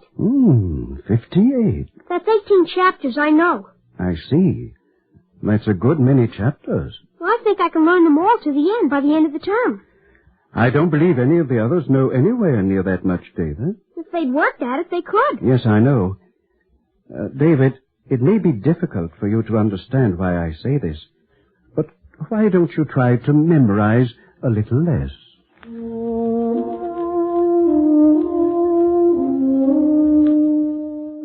I hadn't the slightest idea what his embarrassment in the matter was.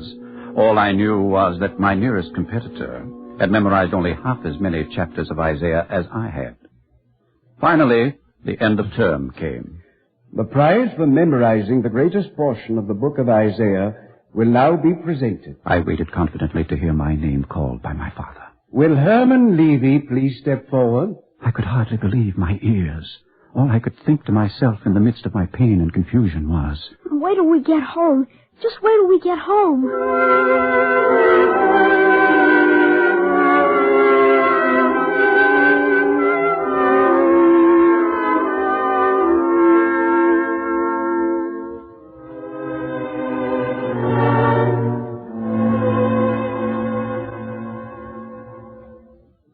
But why, Father?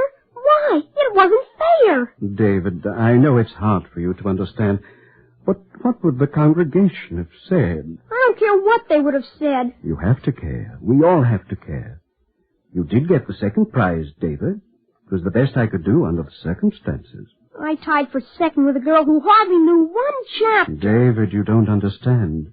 You don't need a prize to study. Some of your classmates do. It was a contest. I'm not responsible for my classmates. To a certain extent, we're all responsible for our classmates, David. There's a verse in Isaiah on that, too. They helped everyone his neighbor, and everyone said to his brother, be of good courage. I'm glad to help my brother. It still doesn't seem fair. Don't you understand, David? It would have been embarrassing, very embarrassing, if you had won the first prize. Why? That's all I want to know. Why? Because you're the rabbi's son. You see, David, there are advantages and disadvantages to being a rabbi's son.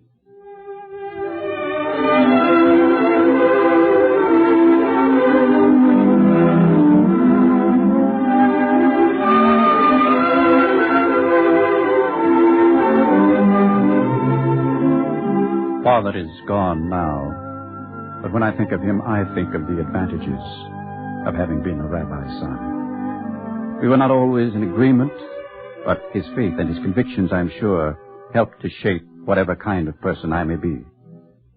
Once he was asked whether he believed in personal immortality, a question on which I do not think he ever committed himself. He smiled and said, one lives most effectively after death in the memories of those whom one has loved and taught. I think he was right. And in these later years, as I look back to the two worlds in which I grew up, the world of picturesque Scotland and the world of Jewish tradition, I think of him often and deeply. For it has come to me as I grow older that for my father, the two worlds of my Scottish-Jewish childhood, the two worlds of social and religious responsibility, were firmly and indissolubly one.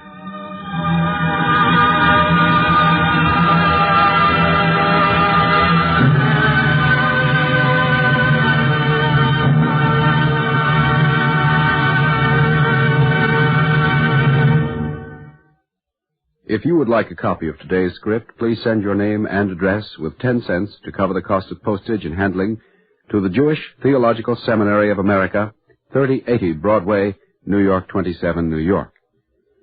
And now we take great pleasure in presenting Dr. Max Gruenwald, Rabbi of Congregation B'nai Israel of Millburn, New Jersey. Dr. Gruenwald. We live in a world in which it is easier to cross continents and oceans than to overcome the distance between human beings. This applies to groups and nations, and sometimes even to father and son, two generations drifting apart.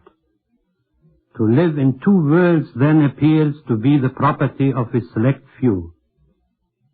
Yet, it has been a distinctive trait of Jewish history and of Jewish men and women who traveled in it that they took their full share in two spheres and were rooted in two traditions in which they moved freely with understanding, full participation, and undivided affection. It was obviously a wide definition and broad application which they gave to the word of Ecclesiastes. Also God has set the word in their heart. Bringing two worlds together so that they grow into one became a reality in our people's history, a reality with its mystery and danger, with its creative joy and profound disappointment. Without it, we would have to strike many a chapter of the annals of our people and of the story of mankind as well. Thank you, Dr. Grunwald.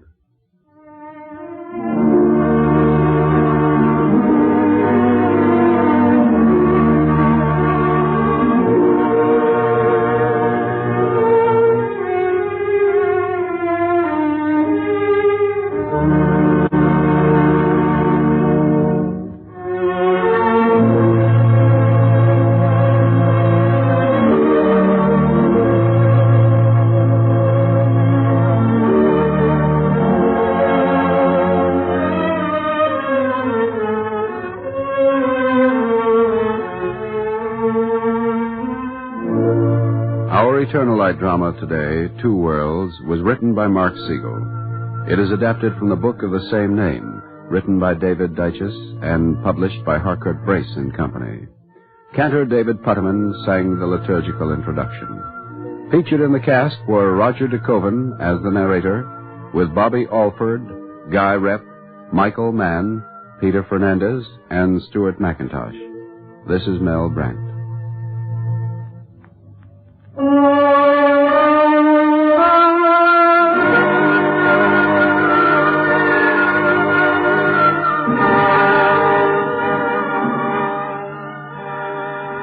This weekly program is presented under the auspices of the Jewish Theological Seminary of America and is directed by Daniel Sutter.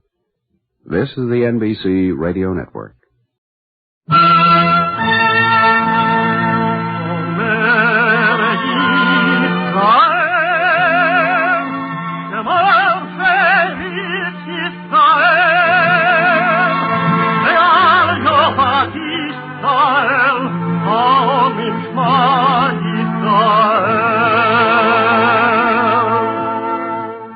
And the Lord spake unto Moses, saying, Command the children of Israel that they bring unto thee pure oil olive, beaten for the light, to cause the lamps to burn continually in the tabernacle of the congregation. And it shall be a statute forever in your generations.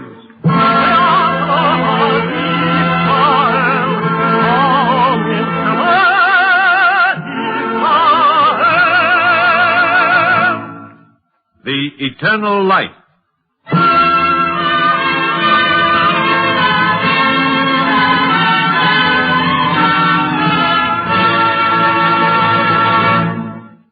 The National Broadcasting Company and its affiliated independent stations present The Eternal Light, a program which comes to you under the auspices of the Jewish Theological Seminary of America.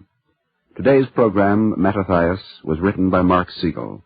It is presented in celebration of Hanukkah, the Jewish Feast of the Maccabees.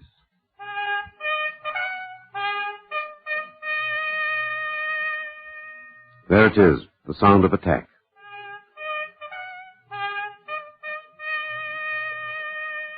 I used to wonder, why does he keep me here? Why does he chain me to my quill and parchment when every man is needed against Israel's enemy?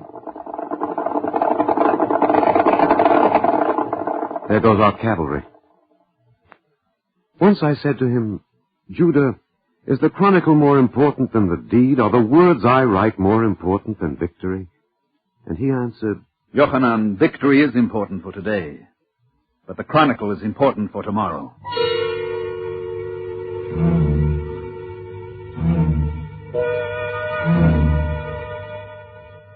Thus it is that I, Yochanan, the eldest son of Mattathias, sit in a cave and by the flickering candlelight urge my quill across the parchment, recording for generations yet to come the exploits of Judah and my brothers.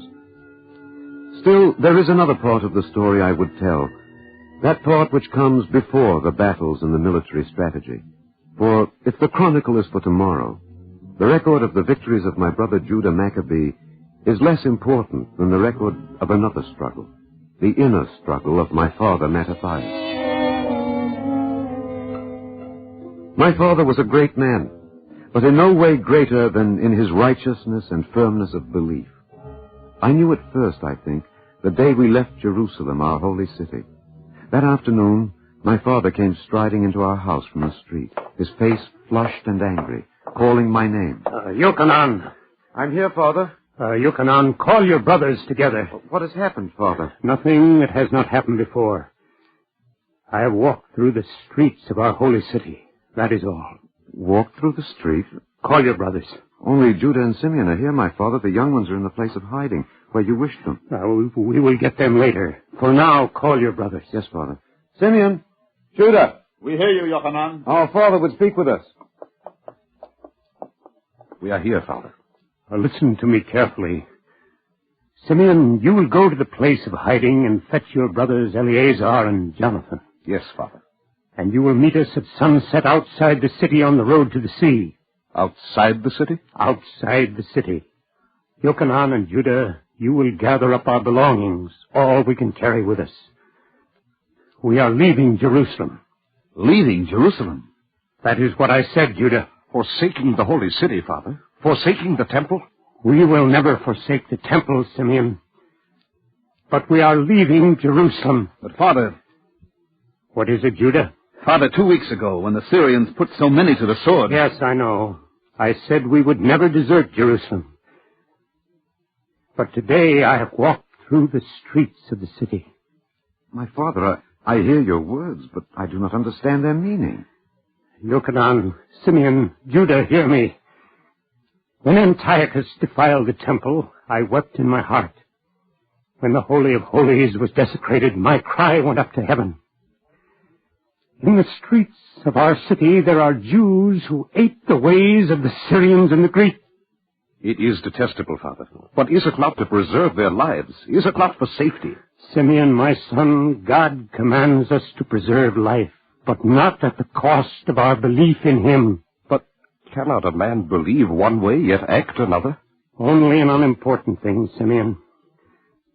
Do you think it is only a minor compromise that these misguided ones are making? The ones who dress as the Syrians and Greeks, Father? The ones who have betrayed the core of their own belief, Simeon. What the Syrians ask of us is nothing less than the substitution of man and things made by man for the worship of the infinite God, the creator of heaven and earth. No, my sons, we shall not stay in Jerusalem. I can suffer a Jerusalem desecrated by the Syrian, but I cannot abide in a city of hollow men.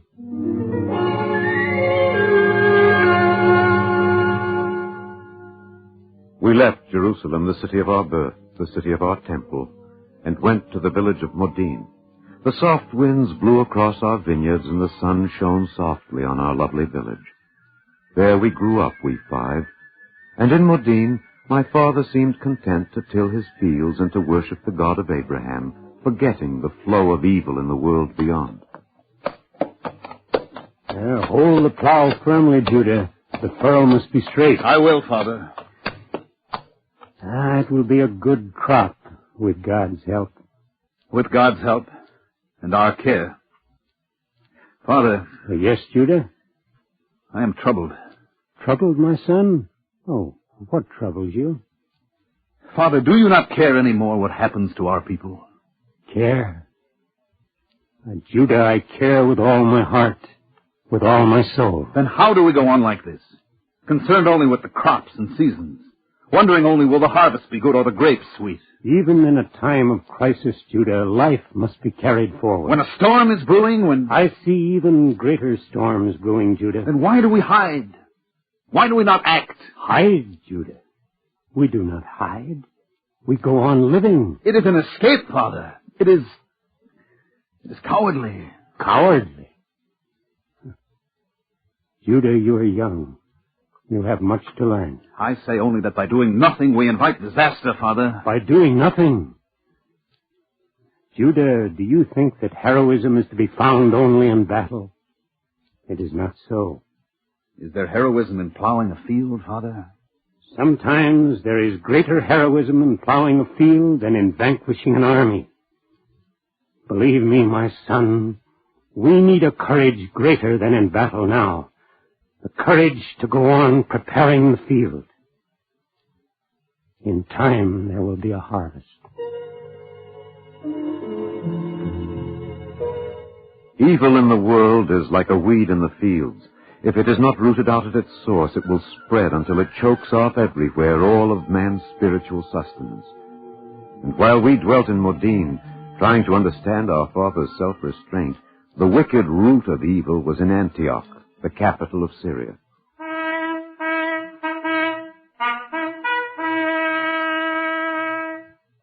Now, therefore, I, Antiochus, king of Syria, ruler of nations, do proclaim that the lands under my hand shall be one, and the people one. From this day on, no Israelite may keep the Sabbath or observe the Jewish festivals. Forbidden books shall be burned. Prayer or study is forbidden. Circumcision is forbidden. The penalty shall be death.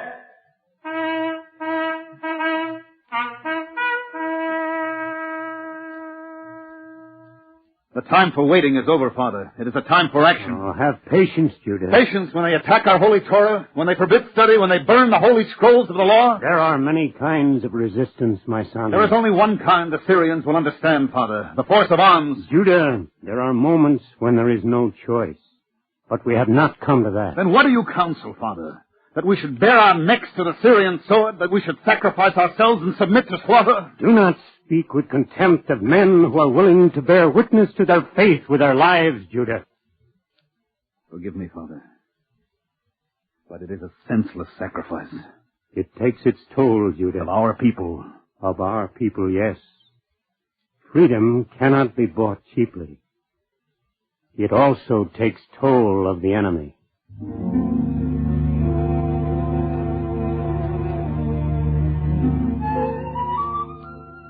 Judah and I and Simeon, we only half understood him, and our confusion was the greater, for from others, my father Mattathias seemed to demand full resistance. It was almost as if he chose from each man that part of him which was the truth. Come in. Ah, Nathan ben Yitzhak. What brings you here? Mattathias, you are the elder of this village. Why do you endanger the security of our population? I? What have I done? You counsel resistance to Antiochus. I counsel only that we cleave to our ancient faith. After all, what does Antiochus require of us? The gesture of a bow, a token of conformity. I had heard this of you, Nathan, but I had not believed it. Times are changing, Mattathias. We must change with them.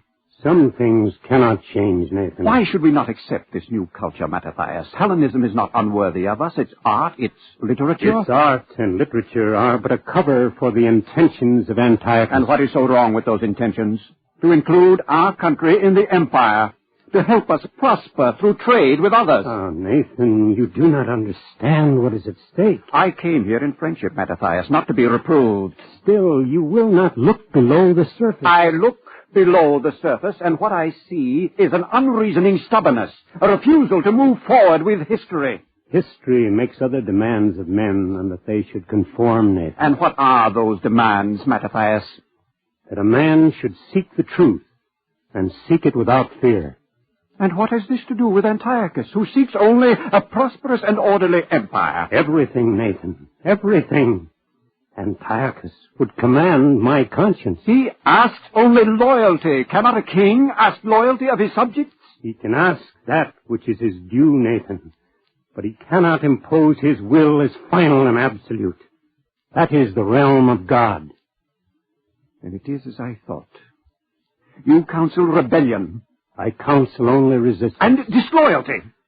I have a loyalty to Antiochus, Nathan, and I recognize it. But there is a higher loyalty, to my own conscience and my God. There is a core of me which goes out to God, and this no man or human institution can command.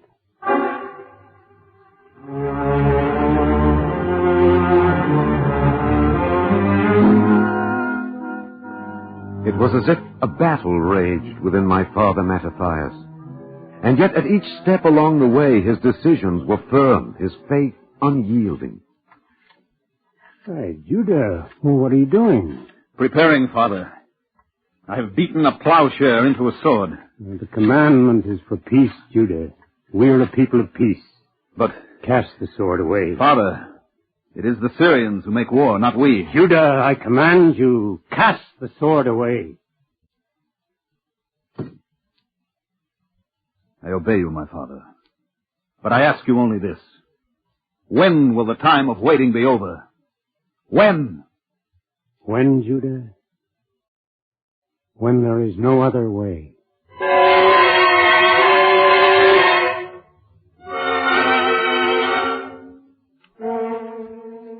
Throughout the land, our people held to the ways of their fathers, and the soil of resistance was prepared for the harvest of freedom. Antiochus, enraged and desperate, turned upon Jerusalem, desecrated the temple, and plunged all Israel into mourning.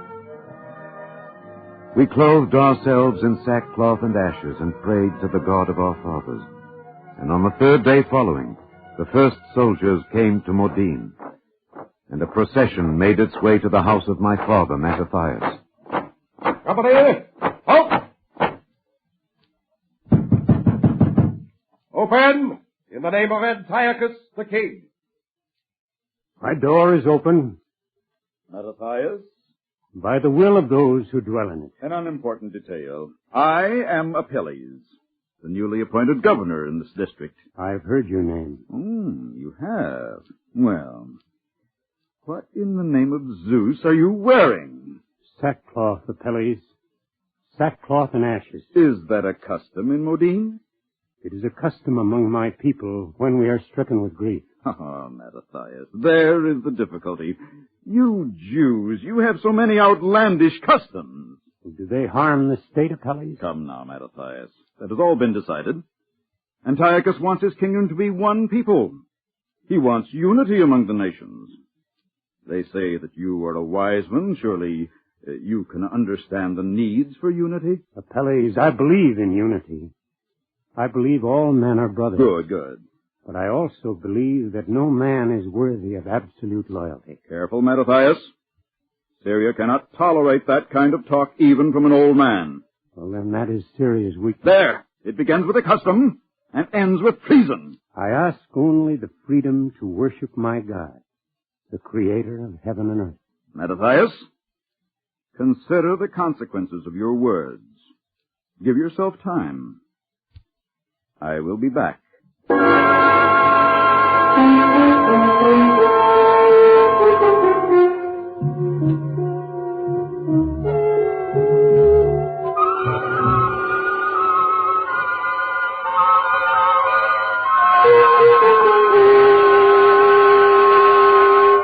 Mattathias, be sensible. I'm trying to be a place. You are the elder of this village.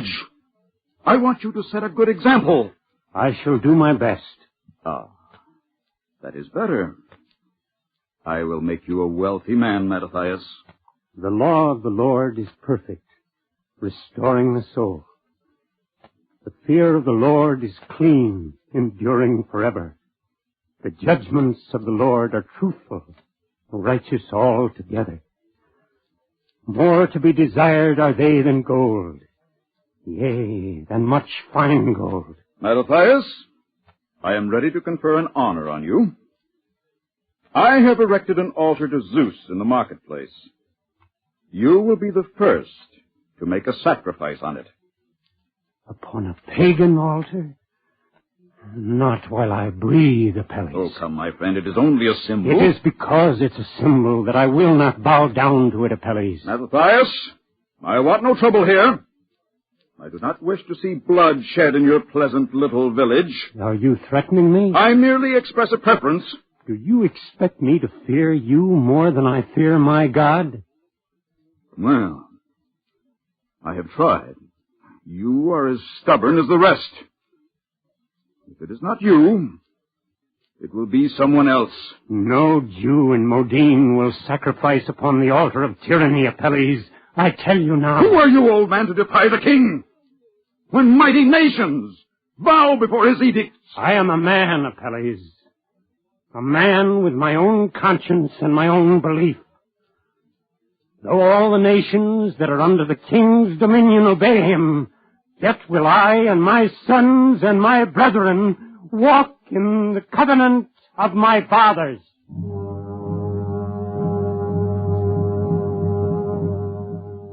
I went to the marketplace with my father and my brothers, and we stood while every living soul of Modine waited for the words of Apelles.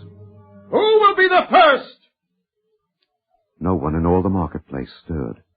Who will be the first to sacrifice upon the altar of the great god Zeus? Still, no one moved. Then Apelles marched toward us. But it was not before my father that he stopped. It was before Nathan ben Yitzchak, standing pale and nervous next to us, that Apelles paused. I thought we had made an agreement, Nathan ben Yitzchak. Yes, Apelles. Then go to the altar! My father looked at Nathan, and there was pity in his eyes. Nathan, do you understand what you're doing? It's just a statue. Before which you sacrifice your conscience? Mattathias, what else can I do? There are moments when there is no choice, Nathan. Forgive me, Mattathias. It is not I who can forgive you, Nathan. To the altar! Nathan ben Yitzchak! It is not only yourself you betray, Nathan. I hear 1,000 generations yet unborn crying. If you appease this abomination, you betray them and their children after them. Nathan turned his face from my father's eyes, and my father said, Thou shalt have no other gods before me. Thou shalt not make unto thee a graven image, nor bow down before them, nor serve them. Yet Nathan ben Yitzchak started for the altar. Nathan, my son, remember the commandment. To worship another god is a capital sin. Still Nathan walked towards the altar, and my father behind him. I watched my father. His body began to tremble. And as Nathan reached the altar, my father, in one swift motion, took the knife that lay upon it and plunged it into Nathan ben Yitzchak's chest. Apelles! There is your sacrifice! The Syrian started, his sword drawn towards my father, but in a single lunge, Judah and Simeon were upon him. No! No!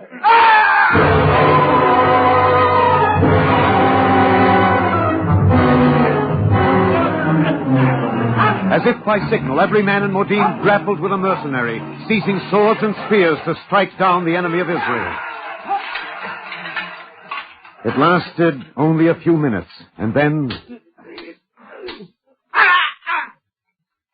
it was over. Our marketplace was strewn with dead, and over the corpses of the Syrian mercenaries, my father climbed to the synagogue steps. Lord, God of Abraham, we pray for thy forgiveness. Amen. From this day on, we shall continue to pray with even greater fervor for thy forgiveness.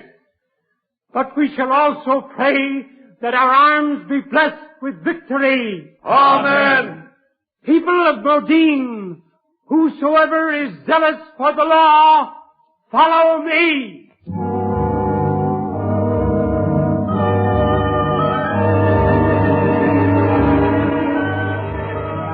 We fled to the mountains and the caves. And throughout the land of Israel, the word of Mattathias, my father, rallied those who had not forgotten their covenant with God. From our hiding place, under the leadership of Judah, my brother, him they first called the Maccabee, we scoured the countryside, harassing the king's troops. Free men, fighting for the first time in the world's history for the freedom to believe as we would and to worship the God of our fathers. But the life was arduous, and Mattathias, my father, old. Yochanan. I've not left your bedside, Father. Water, Yochanan. I have it here, my father. Judah, Simeon, where are they? All of us are here, Father. Oh, good, good. My sons, listen carefully. The breath of life will leave me soon. No, Father, do not say it. Yet it will. Simeon, you especially listen, for you shall be a judge among our people. Yes, Father. And Judah, you shall be the hammer of justice that carries our people to victory. So you hear my words. I hear them, Father. In our day, tyranny and cruelty have gained mastery. The God of our fathers will deliver us. Yes, he will deliver us, though we be few and our enemies many. But he expects man to assert himself in the fulfillment of his will. My sons, be strong, be firm. Rise up. Submit to tyranny no longer. Yet if you must die, die in pride and indignation. Rebuke the enemy. Cleave to the law. And remember always that the law is not an end unto itself. It is a means to life and the dignity of human spirit.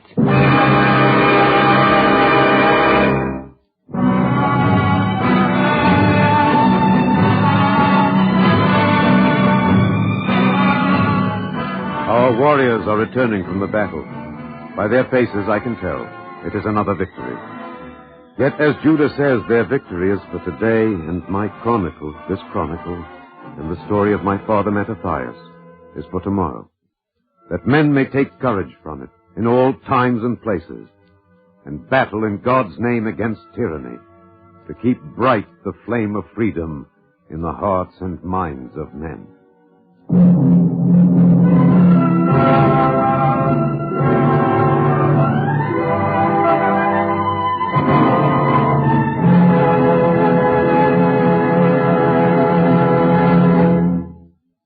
If you would like a copy of today's script, please send your name and address with 10 cents to cover the cost of postage and handling to the Jewish Theological Seminary of America, 3080 Broadway, New York 27, New York.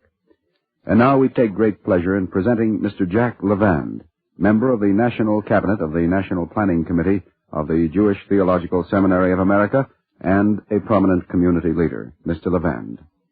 It has always seemed to me that Hanukkah, the Festival of Lights, is, in addition to being a holiday having significance for the Jewish people, a holiday commemorating an event of importance to all people. The brave effort of the Maccabees in overcoming their enemies, which is celebrated on this holiday, is a milestone in world history, since Hanukkah records a major struggle for religious liberty in world history, a successful stand made for the right to worship God in one's own way. It has, therefore, served as an inspiration to all subsequent fighters for freedom and truth. This continuous fight for religious freedom is an expression of all that is finest in the human spirit, for it is at such times in history that the dignity of man is asserted against oppression.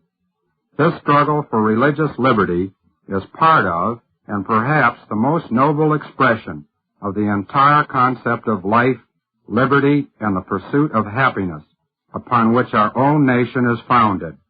For what is liberty but the idea that not only does each person have the right to pursue what he believes is right, insofar as it does not harm others, but also that those with whom we do not agree have this self-same right. It is a concept that no one can impose his will upon another, when such an imposition means a violation of that person's most fundamental beliefs. It is just such flouting of this basic freedom which we must deplore in parts of Europe and Asia today, since it is the denial of the dignity of the human spirit, a snuffing out of that which makes man close to God. The menorah, which Jews all over the world keep burning during the Hanukkah festival, is, to me, a perfect symbol of the continuation of this struggle for religious freedom.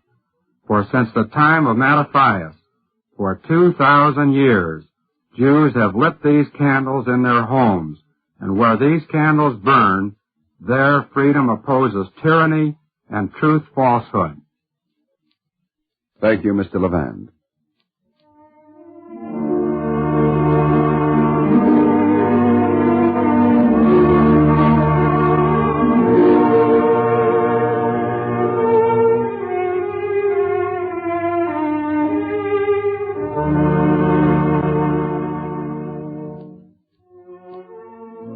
Our Eternal Light drama today, Mattathias, was written by Mark Siegel and was presented in celebration of Hanukkah, the Jewish feast of the Maccabees. Cantor David Putterman sang the liturgical introduction.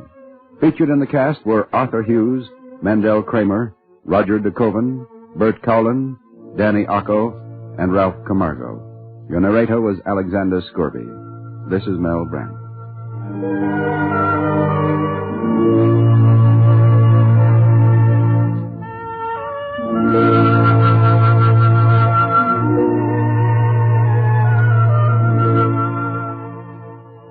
This weekly program is presented under the auspices of the Jewish Theological Seminary of America and is directed by Daniel Sutter.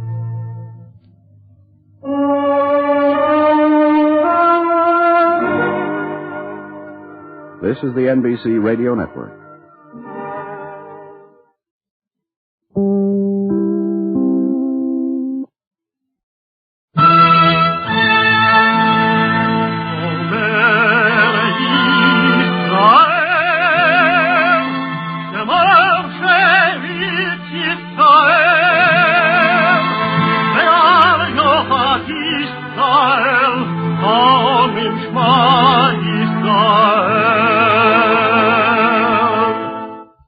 And the Lord spake unto Moses, saying, Command the children of Israel that they bring unto thee pure oil olive beaten for the light, to cause the lamps to burn continually in the tabernacle of the congregation, and it shall be a statute forever in your generations.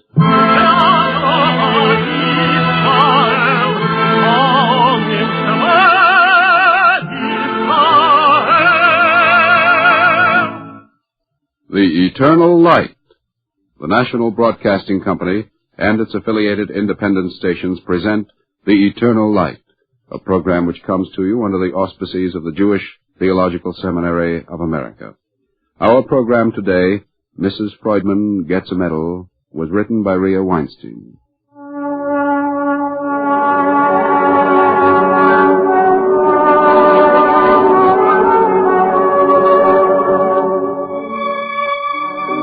Legend tells us that God tested the compassion of Moses with a stray lamb and found him worthy of leadership. In the Talmud, there is an admonition against touching food before your animal has been fed.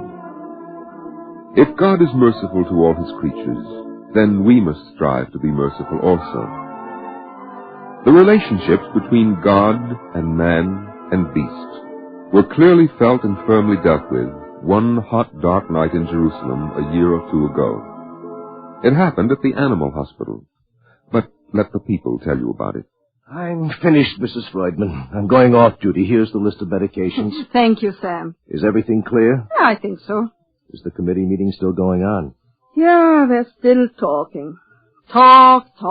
And they have decisions to make. You don't seem to realize, Mrs. Freudman, that someday you may be all alone here in the animal hospital when trouble starts. You call it trouble. I call it shooting. I'm used to it. Well, I'm not. You will be.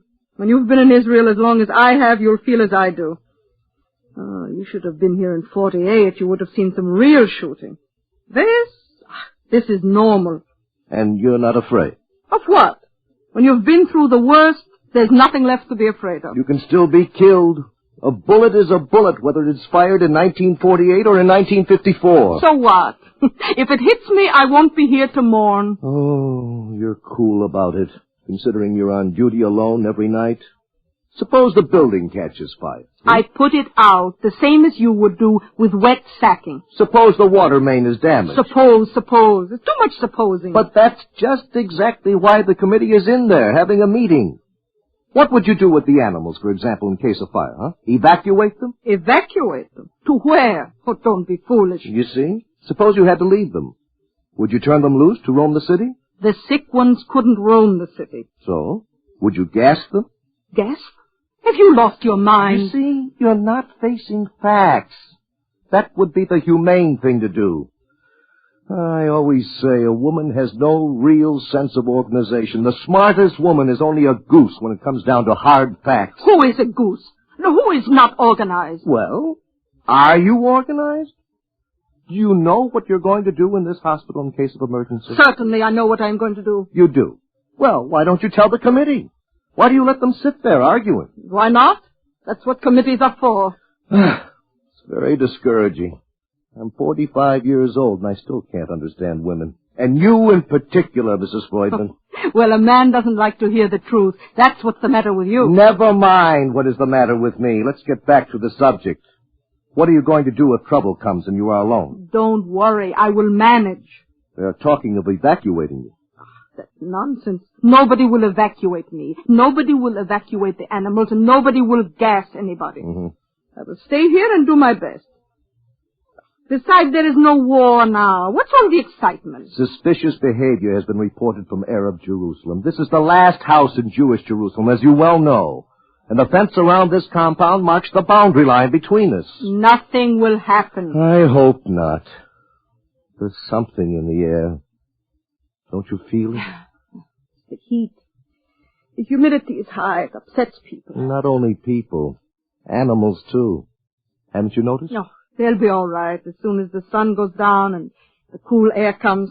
Now, you go home. Nothing will happen. I'm going.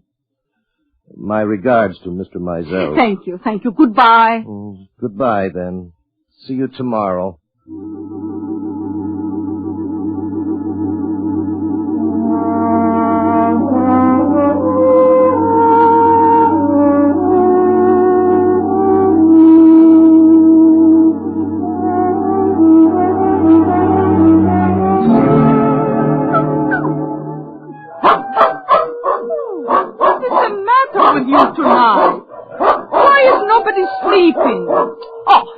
Some fresh water. Come, have a drink. You will cool off. Ah, my beautiful Rex, what is the matter with you? Are you lonely tonight? Are you trying to tell me something, my poor dumb friend? Oh, if you could only talk. Would you say things that are not pleasant to hear? No, it's better this way. Let there be some innocence in the world. Oh, and what is it with Marguerite? Well, good evening, madam. How gracefully you sit in your black furs and satin. What were you in some former life, a princess? You are so beautiful. So that is what it is. You smell trouble. No. Don't be afraid, my friends. Whatever happens tonight, I will be here. Now be still now. I have work to do. First, I must fill all the troughs with water and also the buckets. Sam will see who is organized.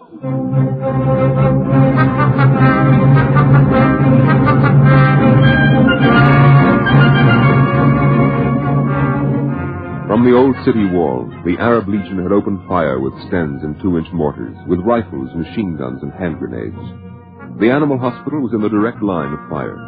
Old mines, long buried in that area, were detonated by the shelling and sent flaming debris into the hospital compound. Quiet! It is nothing. Now, it is nothing. It's only smoke. Don't be afraid. Rex? Fortune! Marguerite! Here I am. Don't be afraid. No. I can't be everywhere at once. I had to put out a fire. Now, this is only smoke. Nothing to be afraid of. Now, I'm going to make a telephone call if I can get the operator. And you behave yourselves. You should see how nicely the cats behave. Mitsu and Shotzi hiding safe under my bed, quite like two angels. I suppose you would all like to hide under my bed, no? Oh, the telephone. I'm coming. I am coming. Wait. Hello, here's Mrs. Freudman. No, you can't reach Mr. Mizell. Well, operator, please, will you try again? Yes, and when you reach him, will you please tell him our food supply is low? Yes, our food is giving out. Food! Yes! Oh, the fire is so bad. What am I going to... Fire! Oh, God, help us. The wet blanket. I'll take the blanket off my bed and soak it.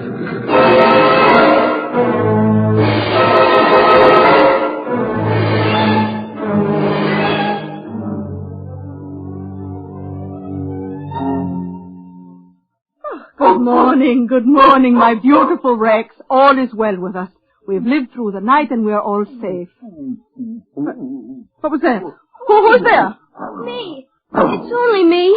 Boy, what are you doing here? What do you want? Now, Rex, it is all right. Be quiet. Who are you? I am Joseph. Well, this is a fine time to be out in the street. What can I do for you? My dog is hurt. Where is the doctor? Oh, the doctor is not here. Bring him here to me. Let's look at him. You're hurting him. No, I have to see what is the matter with him. Now. Oh, he has glass in his paw. But it has to come out. Can you take it out? Yeah, I think so. We'll take it out, then we'll wash him with antiseptic. We'll put a nice healing salve on it and bandage him up. And maybe we'll put a little splint on it to make sure it heals quietly. Are you a brave boy, Joseph? Can you hold him while I'm working on him? Can't somebody else hold him? There is no one else here. What do you say? Are you a brave boy? I am a brave boy. Good.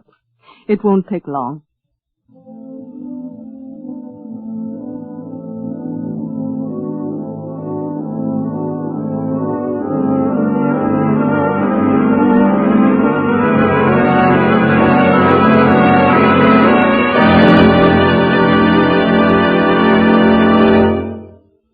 You are absolutely right, Joseph. You are a brave boy.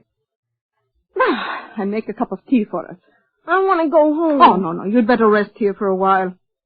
Shooting may begin again at any moment. I want to go home.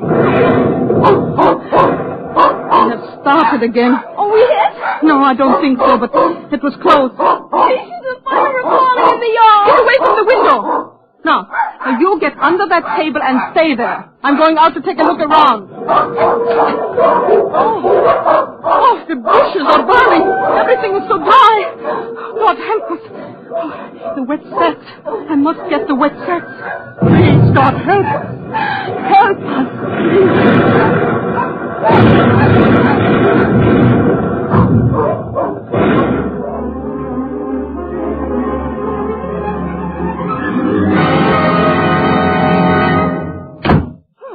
All safe. Now then, Joseph, we shall have our cup of tea. Firefighting is a hungry business. I'm not hungry. Impossible. Boys are always hungry. Now we have some cheese and some biscuits. Not much, but enough. Oh, Mitsu, well, you decided to come out from under the bed. Oh, you must be hungry. Hold tight to your puppies, Joseph. Hold tight. Hold tight now. Now, there's enough trouble outside. Inside, let us have peace now. No fighting. I'll put this water on to boil. So, then I feed the cats. We'll get the food out of the icebox and warm it up. What's all this water? The box has defrosted. The current, I didn't think of it. Well, I can't give them this. It's probably spoiled. Joseph, see if the water is starting to boil. No, lady. There is no boiling. And no fire. Well, then. Well, what shall we do? Well, there's nothing to be done about the current, but we will do the best we can. Well, both of you now, and no food. Well, we will have a good breakfast anyway. I have a can of sardines. Now, did you hear that, Mitsu and Shatsi? We will share and share alike. Mitsu, Shatsi, Joseph, and I. And Major? He's fast asleep. I gave him a pill. Now, here, Mitsu. Here, Shatsi. Here's your breakfast. Slowly eat it. Slowly, that's all there is. Now, Joseph, one sardine for you, and one for me. Thank you. Good, yeah? Yes, it's very good. Now I go to see if our animal friends need water. You, Joseph, you go and lie down under the table with your Major. I'll be back soon. Come on, Major, wake up. Come on, we're going home.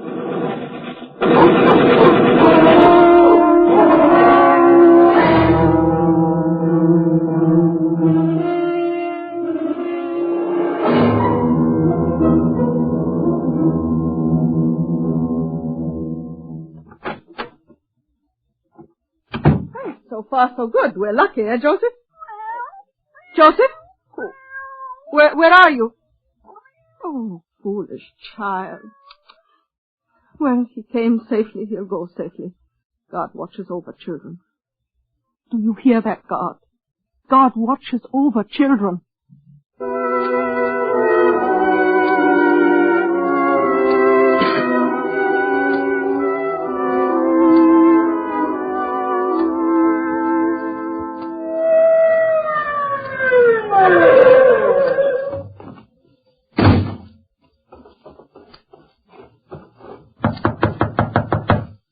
Yes, what is it? Sam, is it you? Police. Oh. Are you Mrs. Freudman? Are you the matron? Yes, I am the resident matron. What is it, please? We have orders to evacuate you. Oh, you must be mistaken. Nobody evacuates me. A man called to tell us you were in the line of fire. Then a lady called to say you had no food. A man and a lady? What lady? I don't know. She said her boy brought an injured animal here this morning. Oh. We have an armored car outside, madam. Now, please get ready and come with us at once. Yes, but what about the animals? Will you evacuate also the animals? Take the animals? Who have two? You are joking. Now, please come along. I do not come along. Not with you, not with anybody. I stay here. I understand you have no water, no current, no telephone, and no food. How can you stay? You may be killed. If I could be killed, I would be dead long ago. You can't frighten me. You're risking your life? You are also risking yours. For a human being, yes. Now, thank you for coming. I wish you a safe journey back. I have orders to bring you back with us. Your orders do not interest me. I am responsible for the animals. They cannot take care of themselves. What's keeping you? What's the delay? This woman refuses to come. What's the matter? Doesn't your life mean anything to you? Oh, yes. But here there are 36 souls. Well, they are animals. God's creatures, all of them. If they are good enough for him, they are good enough for me. What's to be done with her? We've brought food with us, madam. For the animals? No, not for the animals, for you. You expect me to eat when they are hungry? You want me to choke? We do not have animal food. Then bring me some dry bread and milk powder. It will keep them satisfied until we can get the proper food. I'm not sure we can help you. Why aren't you sure? You drive around in an armored car, you're protected. You had breakfast, yes? And your lunch is waiting for you, yes? And tonight you'll have your dinner. You say you aren't sure if you can help us. So you go to the mayor and you go to Mr. Mizell, the chairman of the hospital committee, and you tell them we need the food. We will try. Don't try, you must bring it. We will bring it. You are sure now? We are sure. I will wait for you here. Goodbye. Goodbye, matron.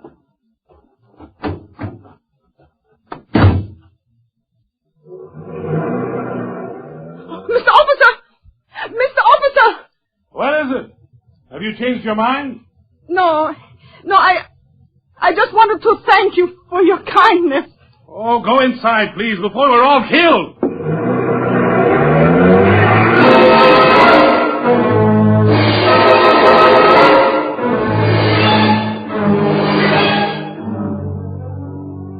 The firing lasted still another day and a night. Then the noise of battle died away. All was calm. The air grew still. Slowly, cautiously, the sun rose. Morning came to Jerusalem, and with it, peace. Mrs. Freudman, are you there? It's me, Sam. Mrs. Freudman, are you all right? Oh, excuse me, you're sleepy. Oh, I was sleeping. As long as you're all right, I'll feed and water the animals. But there is no food. Oh, wait, I have $2. Never mind, I'll get something. Don't worry, go back to sleep. When shall I wake you? In a week's time. Oh, was it so bad here? Oh, the telephone is fixed. Oh, please, go answer it, Sam. Yeah. Please. Here's Sam Belkin. Mr. Mizell's? Yes, everything's all right here. They're sending food. Food is coming. Mrs. Freudman is sleeping. Mrs. Freudman! A reporter is coming to interview you. He wants the story for his paper. What story? Oh, here you are. Talk to Mr. Mizell. Oh, yeah. Here's Mrs. Freudman. The police gave the story. What story? 40 hours under gunfire.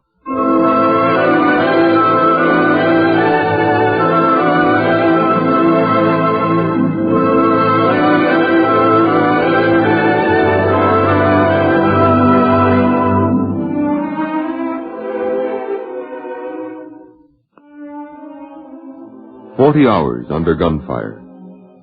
People began to talk about it. They heard about it as far away as America. The American Feline Society and the Brotherhood in Action Group presented Mrs. Freudman with citations in recognition of her courageous conduct. Mr. Mizell, it's enough. Now, I would appreciate it if you would put an end to all the fuss. Does it bother you so much? Well, it interferes with my work, and it makes me feel foolish. How can I stop it? Everybody is impressed with what you did. What did I do? I did what was necessary, that's all. You took courage, and courage is a romantic quality. It appeals to people's imaginations. And not to be afraid is a wonderful thing. What do you think I am? Of course I was afraid. I was too busy to think about such nonsense. Mrs. Freudman, promise me you will be patient and listen to me. Oh, is something wrong? On the contrary, something is very right. Something is going to happen this afternoon. I didn't tell you sooner because I didn't want to excite you. Why should I get excited? What is the matter? You are not going to like this. You are going to get a medal. A medal? What kind of a medal? For what? The mayor of Jerusalem is going to present you with a medal. For what do I need a medal? Let them better give me food for the animals. They can't. They have no choice. The people must come first, and there is not enough for the people. Now, please listen to me. This medal comes from America, from the American Society for the Prevention of Cruelty to Animals. It was arranged through the Israel Consulate in New York. It's a very fine thing they are doing. But please. It is all arranged. Now, if you will go and get ready, I will take you to City Hall. City Hall? Yes, City Hall. With speeches? Naturally. And this is your chance to tell whoever is listening that the Animal Hospital of Jerusalem needs food and medicine. Oh, well, that's different. Now, please get ready. Yeah, but first I must attend to some sick ones. We can't keep all those people waiting. How long will it take? How long will what take? This medal business. Not long. Sam is coming to relieve you. He'll be here in a minute. But this is the day the doctor comes. Sam can handle it, I'm sure. All right. Wait, I'll be back. Please hurry. Shalom. Shalom, Sam. Thank you for coming on your day off. Did you tell her? Yes. She's getting dressed. Really? I thought you'd have a little trouble. I thought a public ceremony would scare her off. She's so shy. No, it wasn't too bad. Here she comes. She's carrying a dog. Put him down. He's bigger than you are. Why is she carrying him? His leg is broken. We're waiting for the doctor. She's taking him to her room. So he won't be disturbed by the others. Mrs. Freudman, please get dressed. We'll be late for the ceremonies. They can wait a little. That woman is impossible, really. She'll probably feed that dog from her own rations. These poor dumb brutes are lucky to have her. We have a true descendant of Moses here, Sam, a compassionate one. She has so little. If she'd be willing to accept some pay, I'd feel better. She does it for love, and it makes her happy. She says she is protecting the innocent. Yes, I've heard her say it. She must have had some sad disappointments in her life. As who has not? Here she comes.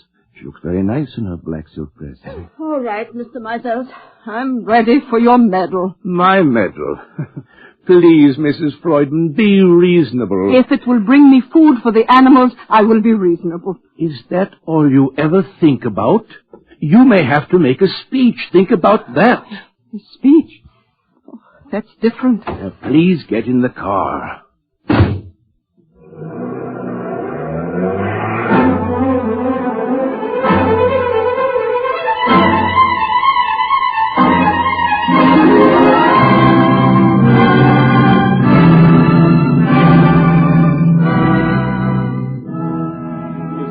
Great pleasure to honor one of our citizens for courageous action beyond the call of duty.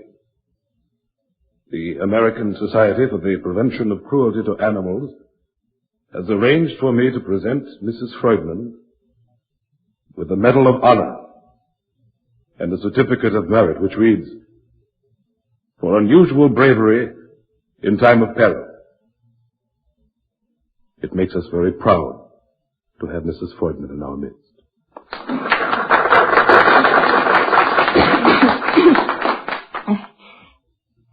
Thank you. I want to thank you, Mr. Mayor, and the Society in America for the medal and for the honor.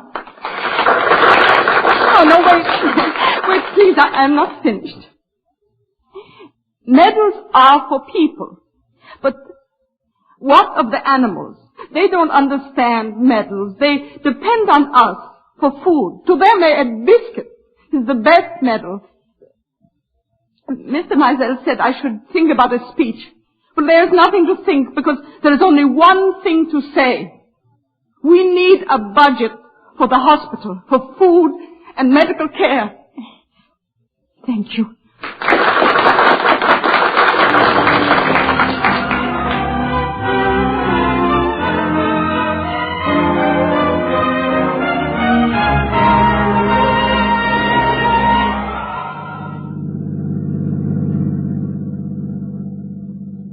That was quite a speech you made, Mrs. Freudman. Yes, I think so. Do you think we will receive help? Help? From America, you mean? From good people everywhere who have heard our story.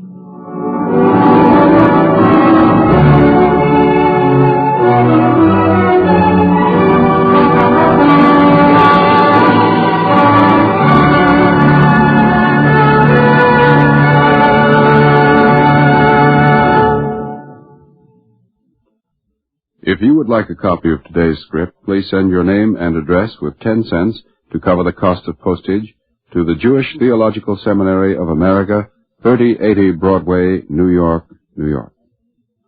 Now we take great pleasure in presenting Mr. S. Arthur Stern, member of the Board of Overseers of the Jewish Theological Seminary of America and former president of the Ohev Shalom Congregation of Newark. Mr. Stern. Today's dramatization on the eternal light was, to my mind, more than the true story of a single woman's devotion to the helpless animals under her care. It was a reflection of the ancient biblical tradition, which enjoins the Jews to avoid causing suffering to living things. Jewish literature, from ancient times to the present, is full of references to the proper treatment of animals. Do not eat before you have fed your beast. A good man does not sell his beast to a cruel person. To relieve an animal of pain or danger is a biblical law, superseding any rabbinic ordinance. These are only a few of the injunctions which are part of biblical and Talmudic teachings about man's relations with his animals. Moreover, the tradition of being kind to animals is actually a reflection of a more inclusive teaching of Judaism, that of having respect and love for all of God's creations, for that which comes out of God's hands merits respect and love. In the hectic and anxiety-ridden lives that so many people live today, there is sometimes a tendency to overlook this teaching and to regard people and things as mere means to one's own ends, rather than as individuals who merit consideration in their own right. If only people would stop more often and reflect about how they themselves like to be treated, it seems to me that they would be more apt to treat others with respect. This teaching is not only a moral concept, that to treat all of God's creatures with respect is a reflection of one's love of God, but is also a practical guide to action. For it is from our own experiences that we learn about the world at large, so that if in our daily lives we practice the basic tenet of Judaism, love thy neighbor as thyself, there will be hope that this concept can someday be a guide for nations, as well as for individual human beings in their relations with each other. Thank you, Mr. Stern.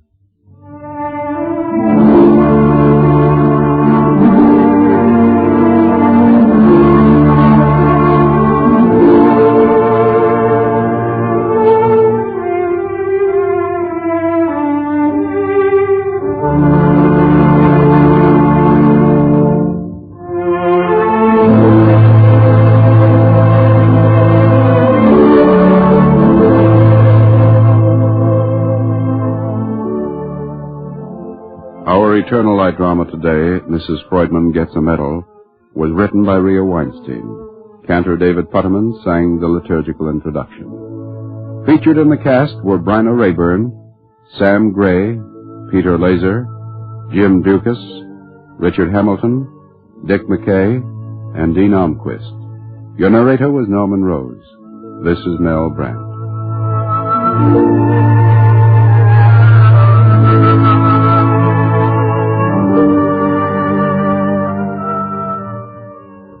This weekly program is presented under the auspices of the Jewish Theological Seminary of America and was directed by Daniel Sutter.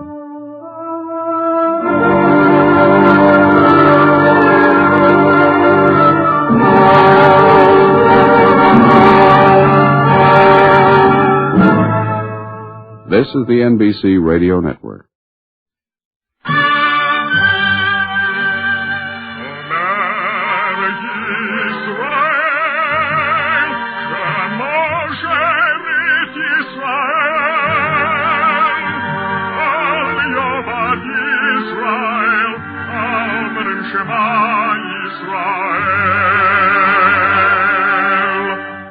And the Lord spake unto Moses, saying, Command the children of Israel that they bring unto thee pure oil olive beaten for the light, to cause the lamps to burn continually in the tabernacles of the congregation. And it shall be a statute forever in your generations.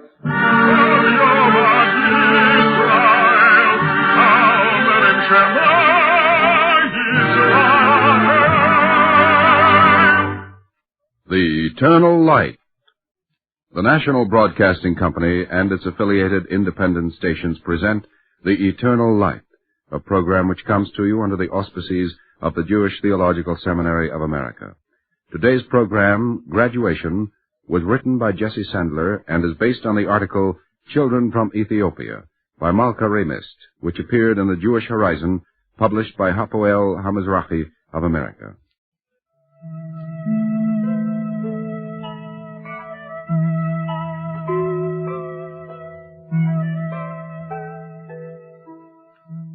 The Falashes, the Jews of Ethiopia, remained unknown to the rest of the Jewish community until the 18th century.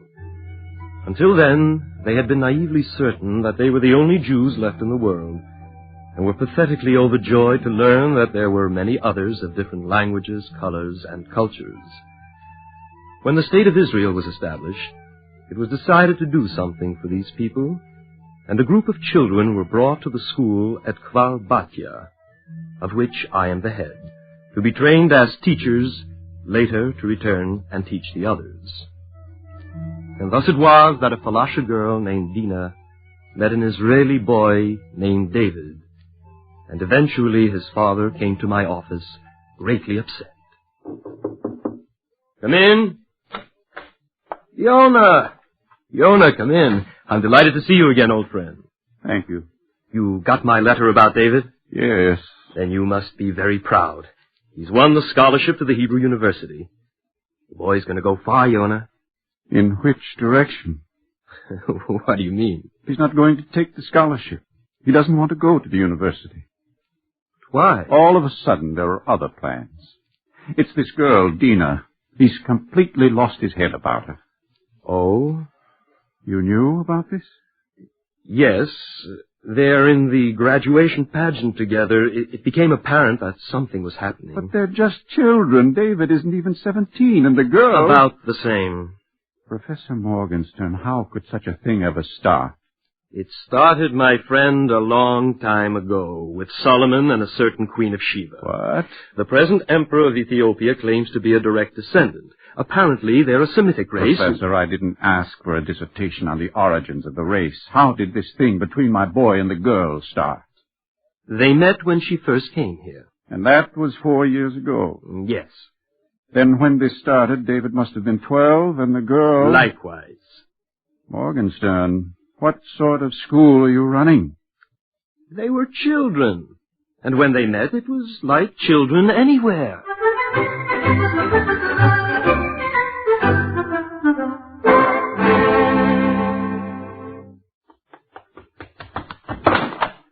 Don't you look where you're going? I'm sorry. Look what you've done to my books. I'll help you pick them up. Thanks. You're new here. This is my first day. I'm looking for Professor Morgenstern. He's over in the administration building. What? The administration building. Room 205. Administration? Don't you know anything? If you only point out which building I'll take you there. I'm going there anyway. Besides, you might knock somebody else down.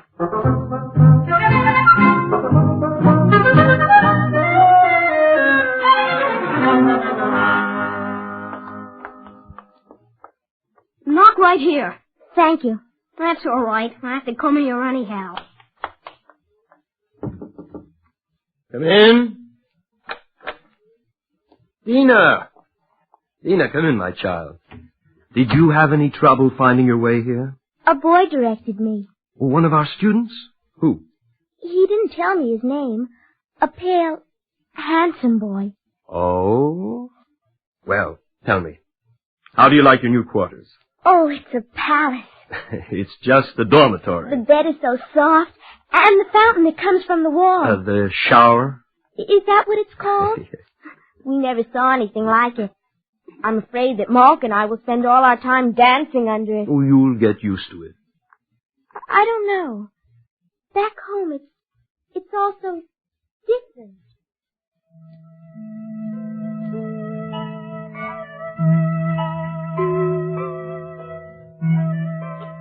I listened as this lovely child told me of her people, of the dark, gentle man, her father, a shepherd who lived as our forefathers did, a deeply religious man whose conception of Israel itself is hazy, for they imagine it to be as it was in the days of Solomon and David, and in their prayers they mentioned the kingdom of Israel and its God-fearing king, may he live long. Most of them have never seen a white man, let alone an airplane or a bus, and so when he heard that a school had been started in Eritrea, he walked 100 miles to enroll his daughter and sold half his flock to keep her there. And when she was one of the 12 chosen to be sent to be educated in Israel, he was so proud he could not speak. When we flew here, it was like the Bible says, "Ye shall return on the wings of an eagle." But I mustn't waste my time here. I mustn't fail my people. It's open. Professor Morgenstern, can the soccer team practice at 4 o'clock? Yes, that would be all right. Okay. David, wait. I want you to meet one of the new children from Ethiopia. David Perlman, Dina Adasa. We've already met. Oh, then you must be the one... David, I would like you to make our new friends feel at home. Can your boys play soccer? Well, I don't know what that is, but they're all very strong and quick. Then I'll see if I can teach them. We could use a couple of good forwards. There are 3 young ladies, too. Girls.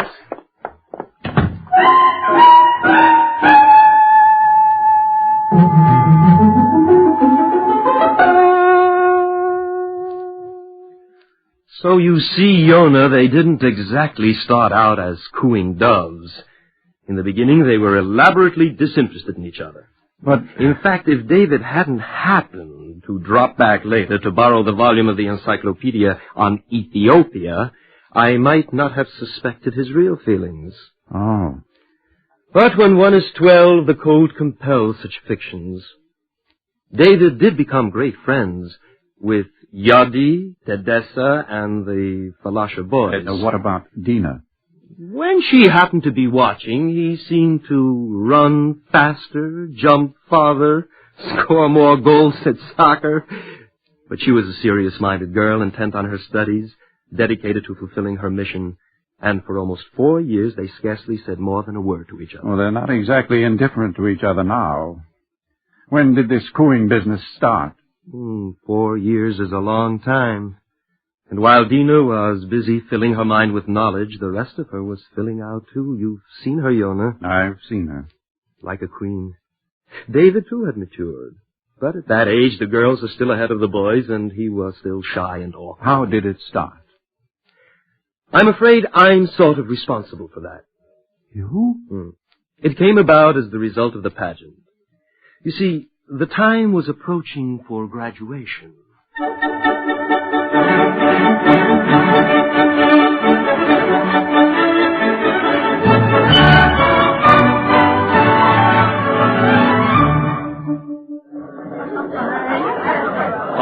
All right, boys and girls. Quiet. As you know, each year, as part of the graduation ceremony, the senior class puts on a play. I was wondering whether we couldn't possibly do something this year to honor our friends from Ethiopia, who have made such splendid progress among us. Here! Now, it would be appropriate if we could do something that would express our admiration and affection for them by showing the historical linkings between us. Are there any suggestions? Stanley? How about the defeat of Mussolini by Haile Selassie? Well, that could be a possibility.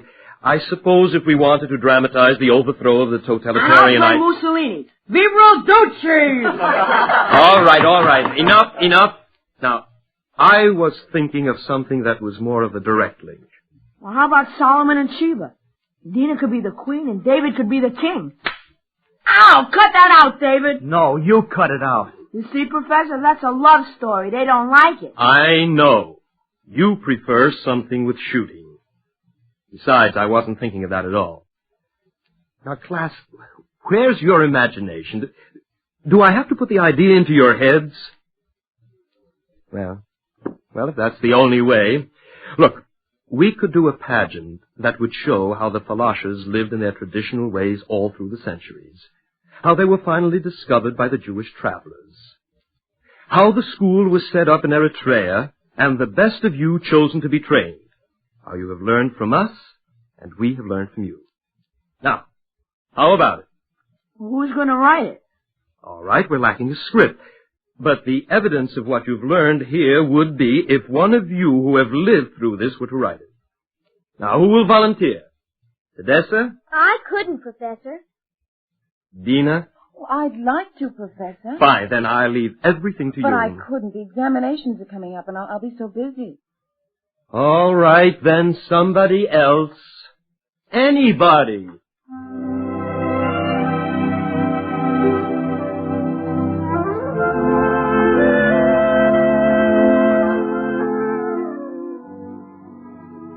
And so in the end we settled for the vision of Isaiah and its fulfillment in present-day Israel. David and Dina played a young couple who were living on one of the frontier settlements. There was a scene in which he embraces her and goes off to plow the fields with a rifle across his back. Suddenly I realized that up there on that tiny stage, they weren't acting. In the play they had found voice for what they had always felt. They were no longer children. So you were responsible for that? If you mean for the pageant which gave voice to what they had felt from the beginning, yes. Would you like to know the rest of the mischief you stirred up? There's more? David brought the girl home for the holidays. The excuse was that they had to learn their lines. I liked the girl for her sweetness and good manners, but there was something about it that began to bother me. Even my wife noticed it.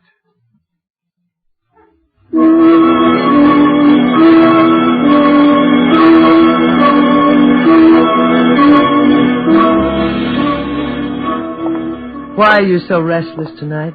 I'm not. And why do you keep prowling up and down like a tiger in a cage? Why are you so upset? I'm not. Where's David? Outside. With that girl? Yes. What are they doing? Rehearsing. In the moonlight? It helps. I passed them yesterday. They were embracing. It's part of the play. I don't like it. When they're at school, they should keep their minds on serious things. I mean, they should be learning things which will be useful to them in later life. And hugging a girl isn't? Very funny. Oh, what makes you such a pickle all of a sudden? I'm not. Yona, exactly what's eating you? That David brought the girl here? He never brought one home before. So there was bound to be a beginning. After all, he's almost 17. You approve of this? Who's asking me to approve? She's a nice, well-mannered girl. What I see, I like. But suppose he gets serious about her. I'll cross that bridge when I come to it. The trouble is, when you come to it, the bridge isn't always there. Right now, they're out in the moonlight whispering to each other. It's bound to lead to something. This doesn't bother you? So I try not to think about it. By the time he's older and has brought more girls home, maybe I'll be used to it. Suppose there are no others. Why shouldn't there be? Because David has an intense nature. Suppose this turns out to be the one. Are you asking me how I would like Dina for a daughter-in-law? All right, as long as you said it, I'm asking. Yona, exactly what disturbs you? Her color? No. Are you sure? No, I'm not. I'm upset, and I can't put my finger on exactly why, and this is what bothers me. Yona, do you remember why we came to Israel? Of course. From Germany? Driven out by stormtroopers who wanted to kill anybody who was the slightest bit different. I know. David's our only son. If it hadn't been for the troopers, there'd be another one. Naomi. Wouldn't I have been happy for that boy to have grown up and married someone as sweet as this girl? Yes. I've talked to her, Yona. She told me a wonderful thing about her country. What? They have no discrimination there. They never even heard of it. Are you going to teach it to her? In this house? Haven't I been nice to her? Smile on the face with resentment in the heart isn't nice, Yona. And you approve of this? I didn't say that. But you just I'm said... a mother with an only son. If my boy brought home a guaranteed, certified angel, don't you think I'd still have my doubts about her? Then in this case, where there is so much difference, I can't help asking myself whether two people from such opposite worlds could be happy. Besides, they're just children. They shouldn't be rushing into anything. Then you are worried. I'm not, because nothing has been said. Well, I'm going to have a talk with David. Yona. This has clarified my mind. Now I know what's bothering me. It isn't Dina. But David is just about to start at the university. After that, there'll be graduate school and a long time before he establishes himself. He shouldn't be getting serious about any girl. Yona, don't mix in it. Don't I know how to talk to my own son?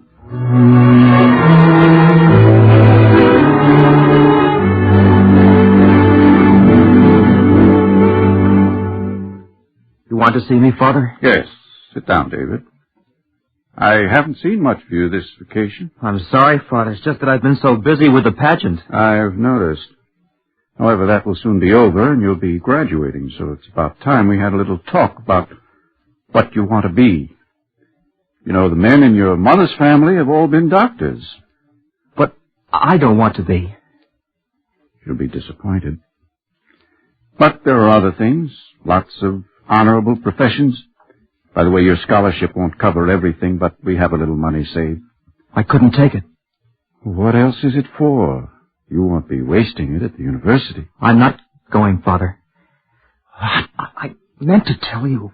I was waiting until I was sure. But this is what you've slaved for. I know. What will you do? I want to go to one of the frontier settlements. I see. Like you do in the play, huh? Is that where you got the idea? In a way. I'd forgotten how young you are. I'm old enough to work when I can and to fight when I have to. And the country's in danger. Of course it is. But suppose everyone were to rush off to the frontier. Where would the country be then? We've always had crises, but we've never permitted the lamp of learning to go out. I'm sorry, Father, but my mind's made up. Dina and I have talked it over. Dina? She's going with me. We're going to be married. So that's it. It's this girl that's turned you topsy-turvy.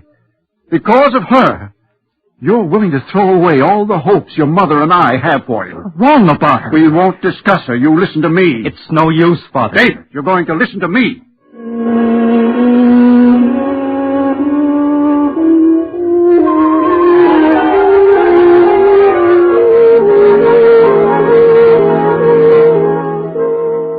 I talked and talked and talked.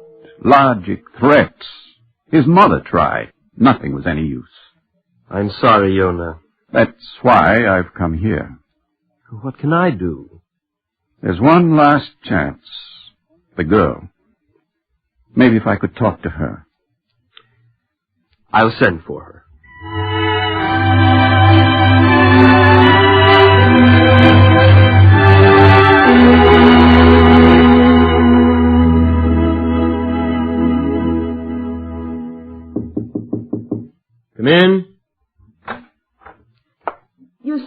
me, Professor?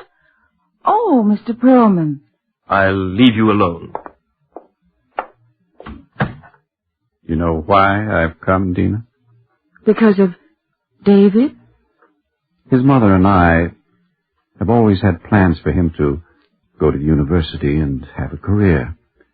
Now, he wants to throw all that away and get married. We feel he's too young. Tell me, Dina, will your parents be happy? No. Why not? Because if I go with David to live in a kibbutz, they won't see me anymore. I promised to come back and help my people.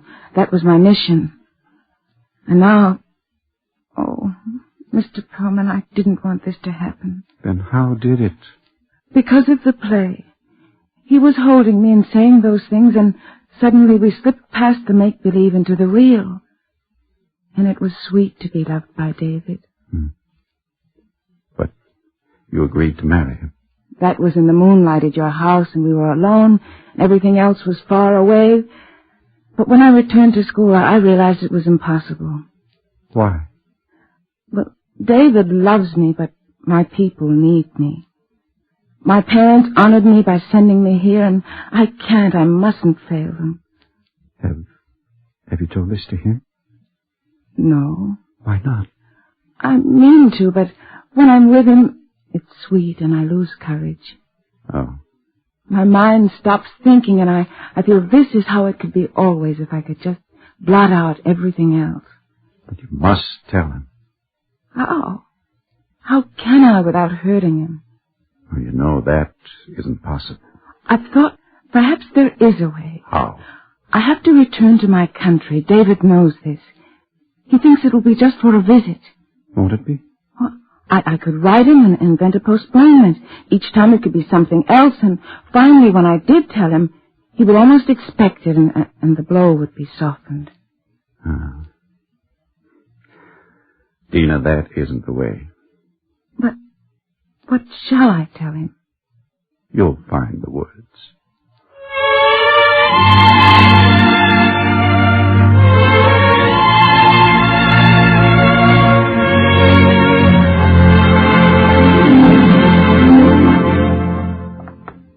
Dina, I've been looking for you everywhere. It's time for the rehearsal. I forgot. I was reading this letter from my parents. Oh, what do they say? Oh, it's a very happy letter. They haven't seen me all these years, and now they rejoice that I'm coming back to them. Oh. My father asks how much I've grown. Tell him you're like a tree. A lovely willow tree. David. When he brought me to the school at Eritrea, I was barely up to his shoulder. I told you about that time. Yes, I remember. Oh, and we walked together such a long way, and I had him all to myself. My lovely father. I told you how he sold half his flock to keep me there. And when I was chosen to be sent here to Kfar he was so proud he couldn't even speak. Yes, you told me. I can't help wondering how I can break it to them that this will be just a visit I'll be coming home for. Well, they'll understand. Will they? Mm-hmm. They're simple people. They know nothing of modern inventions, but they do know the Bible. And it says, honor thy father and mother. What good is everything else I've learned here if I forget that? You haven't changed your mind. Don't you have any doubts, David? When you see the others getting ready for the university, don't you ask yourself whether your father isn't right? All he wants is what's best for you. What are you trying to say? What is right for me and what is right for you must be what is right for both. I must go back to my people, and you should go on with your studies. You can't do this. We must. It will be hard at first, but if we could go fight on the frontier, then surely we're strong enough to do this. You said you loved me. I do, David, and I'll always be glad. You don't. If you can do this, then you couldn't have meant any of the things you said. I don't want to see you anymore. David! David, wait! David! Come back! Oh.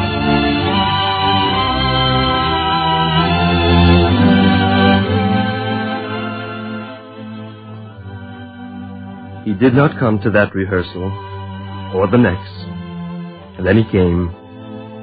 Little was said, but he was no longer angry. when he acted his part, the citizen turning to his duty, it was with new understanding and maturity. They would go separate ways, but each would remember the other and be better for it. Two people from opposite worlds had met in a human experience, and because there was mutual decency and respect, they had grown. I thought back to when they had first come to us at Kvarbatya as children. Now we could begin to see the shadows of the emerging man and woman. The ceremony was still weeks away, but they had graduated.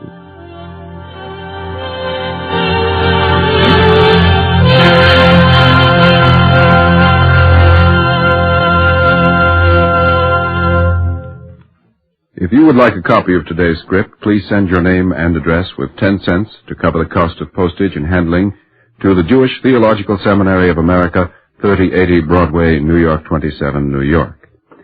And now we take great pleasure in presenting Mr. I.D. Blumenthal of Charlotte, North Carolina, honorary life president of Temple Israel in Charlotte and a prominent civic leader.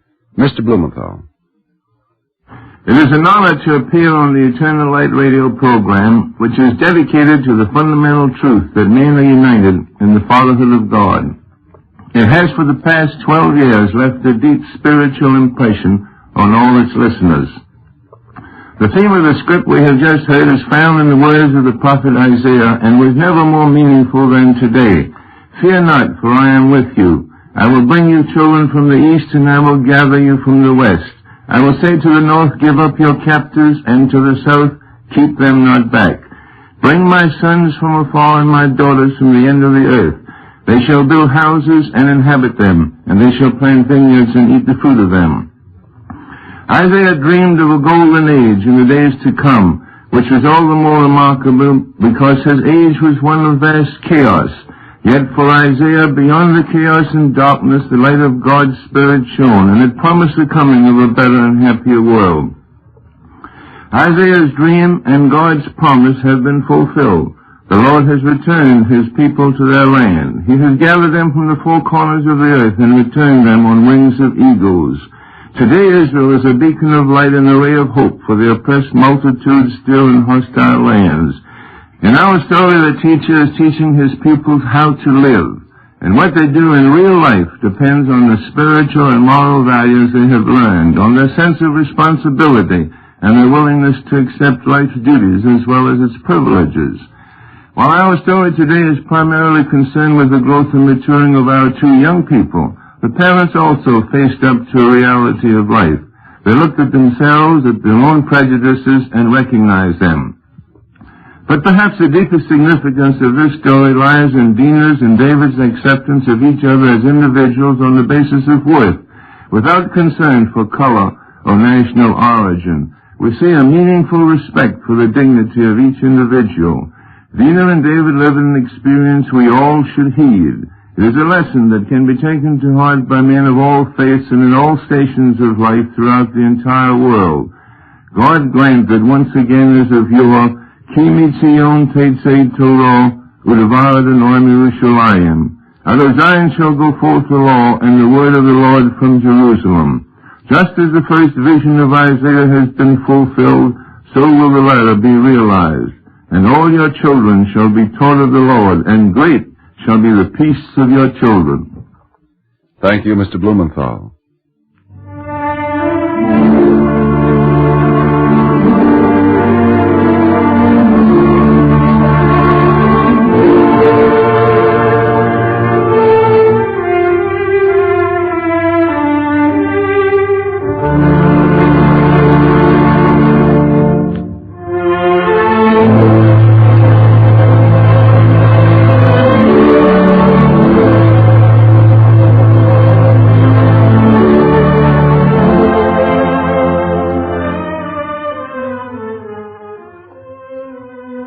Eternal Light drama today, Graduation, was written by Jesse Sandler and is based on the article Children from Ethiopia by Malka Ramist, which appeared in the Jewish Horizon, published by Hapoel HaMizrahi of America. Cantor Robert Siegel sang the liturgical introduction. Featured in the cast were David Opatashu, Larry Robinson, Ruby Dee, Ann Seymour, Roger DeKoven, Michael Mann, Peter Laser, and Lynn Loring.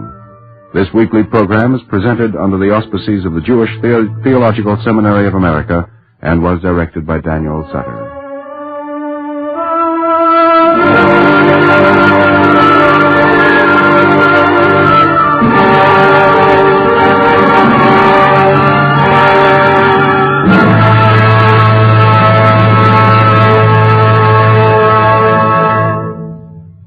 This is the NBC Radio Network.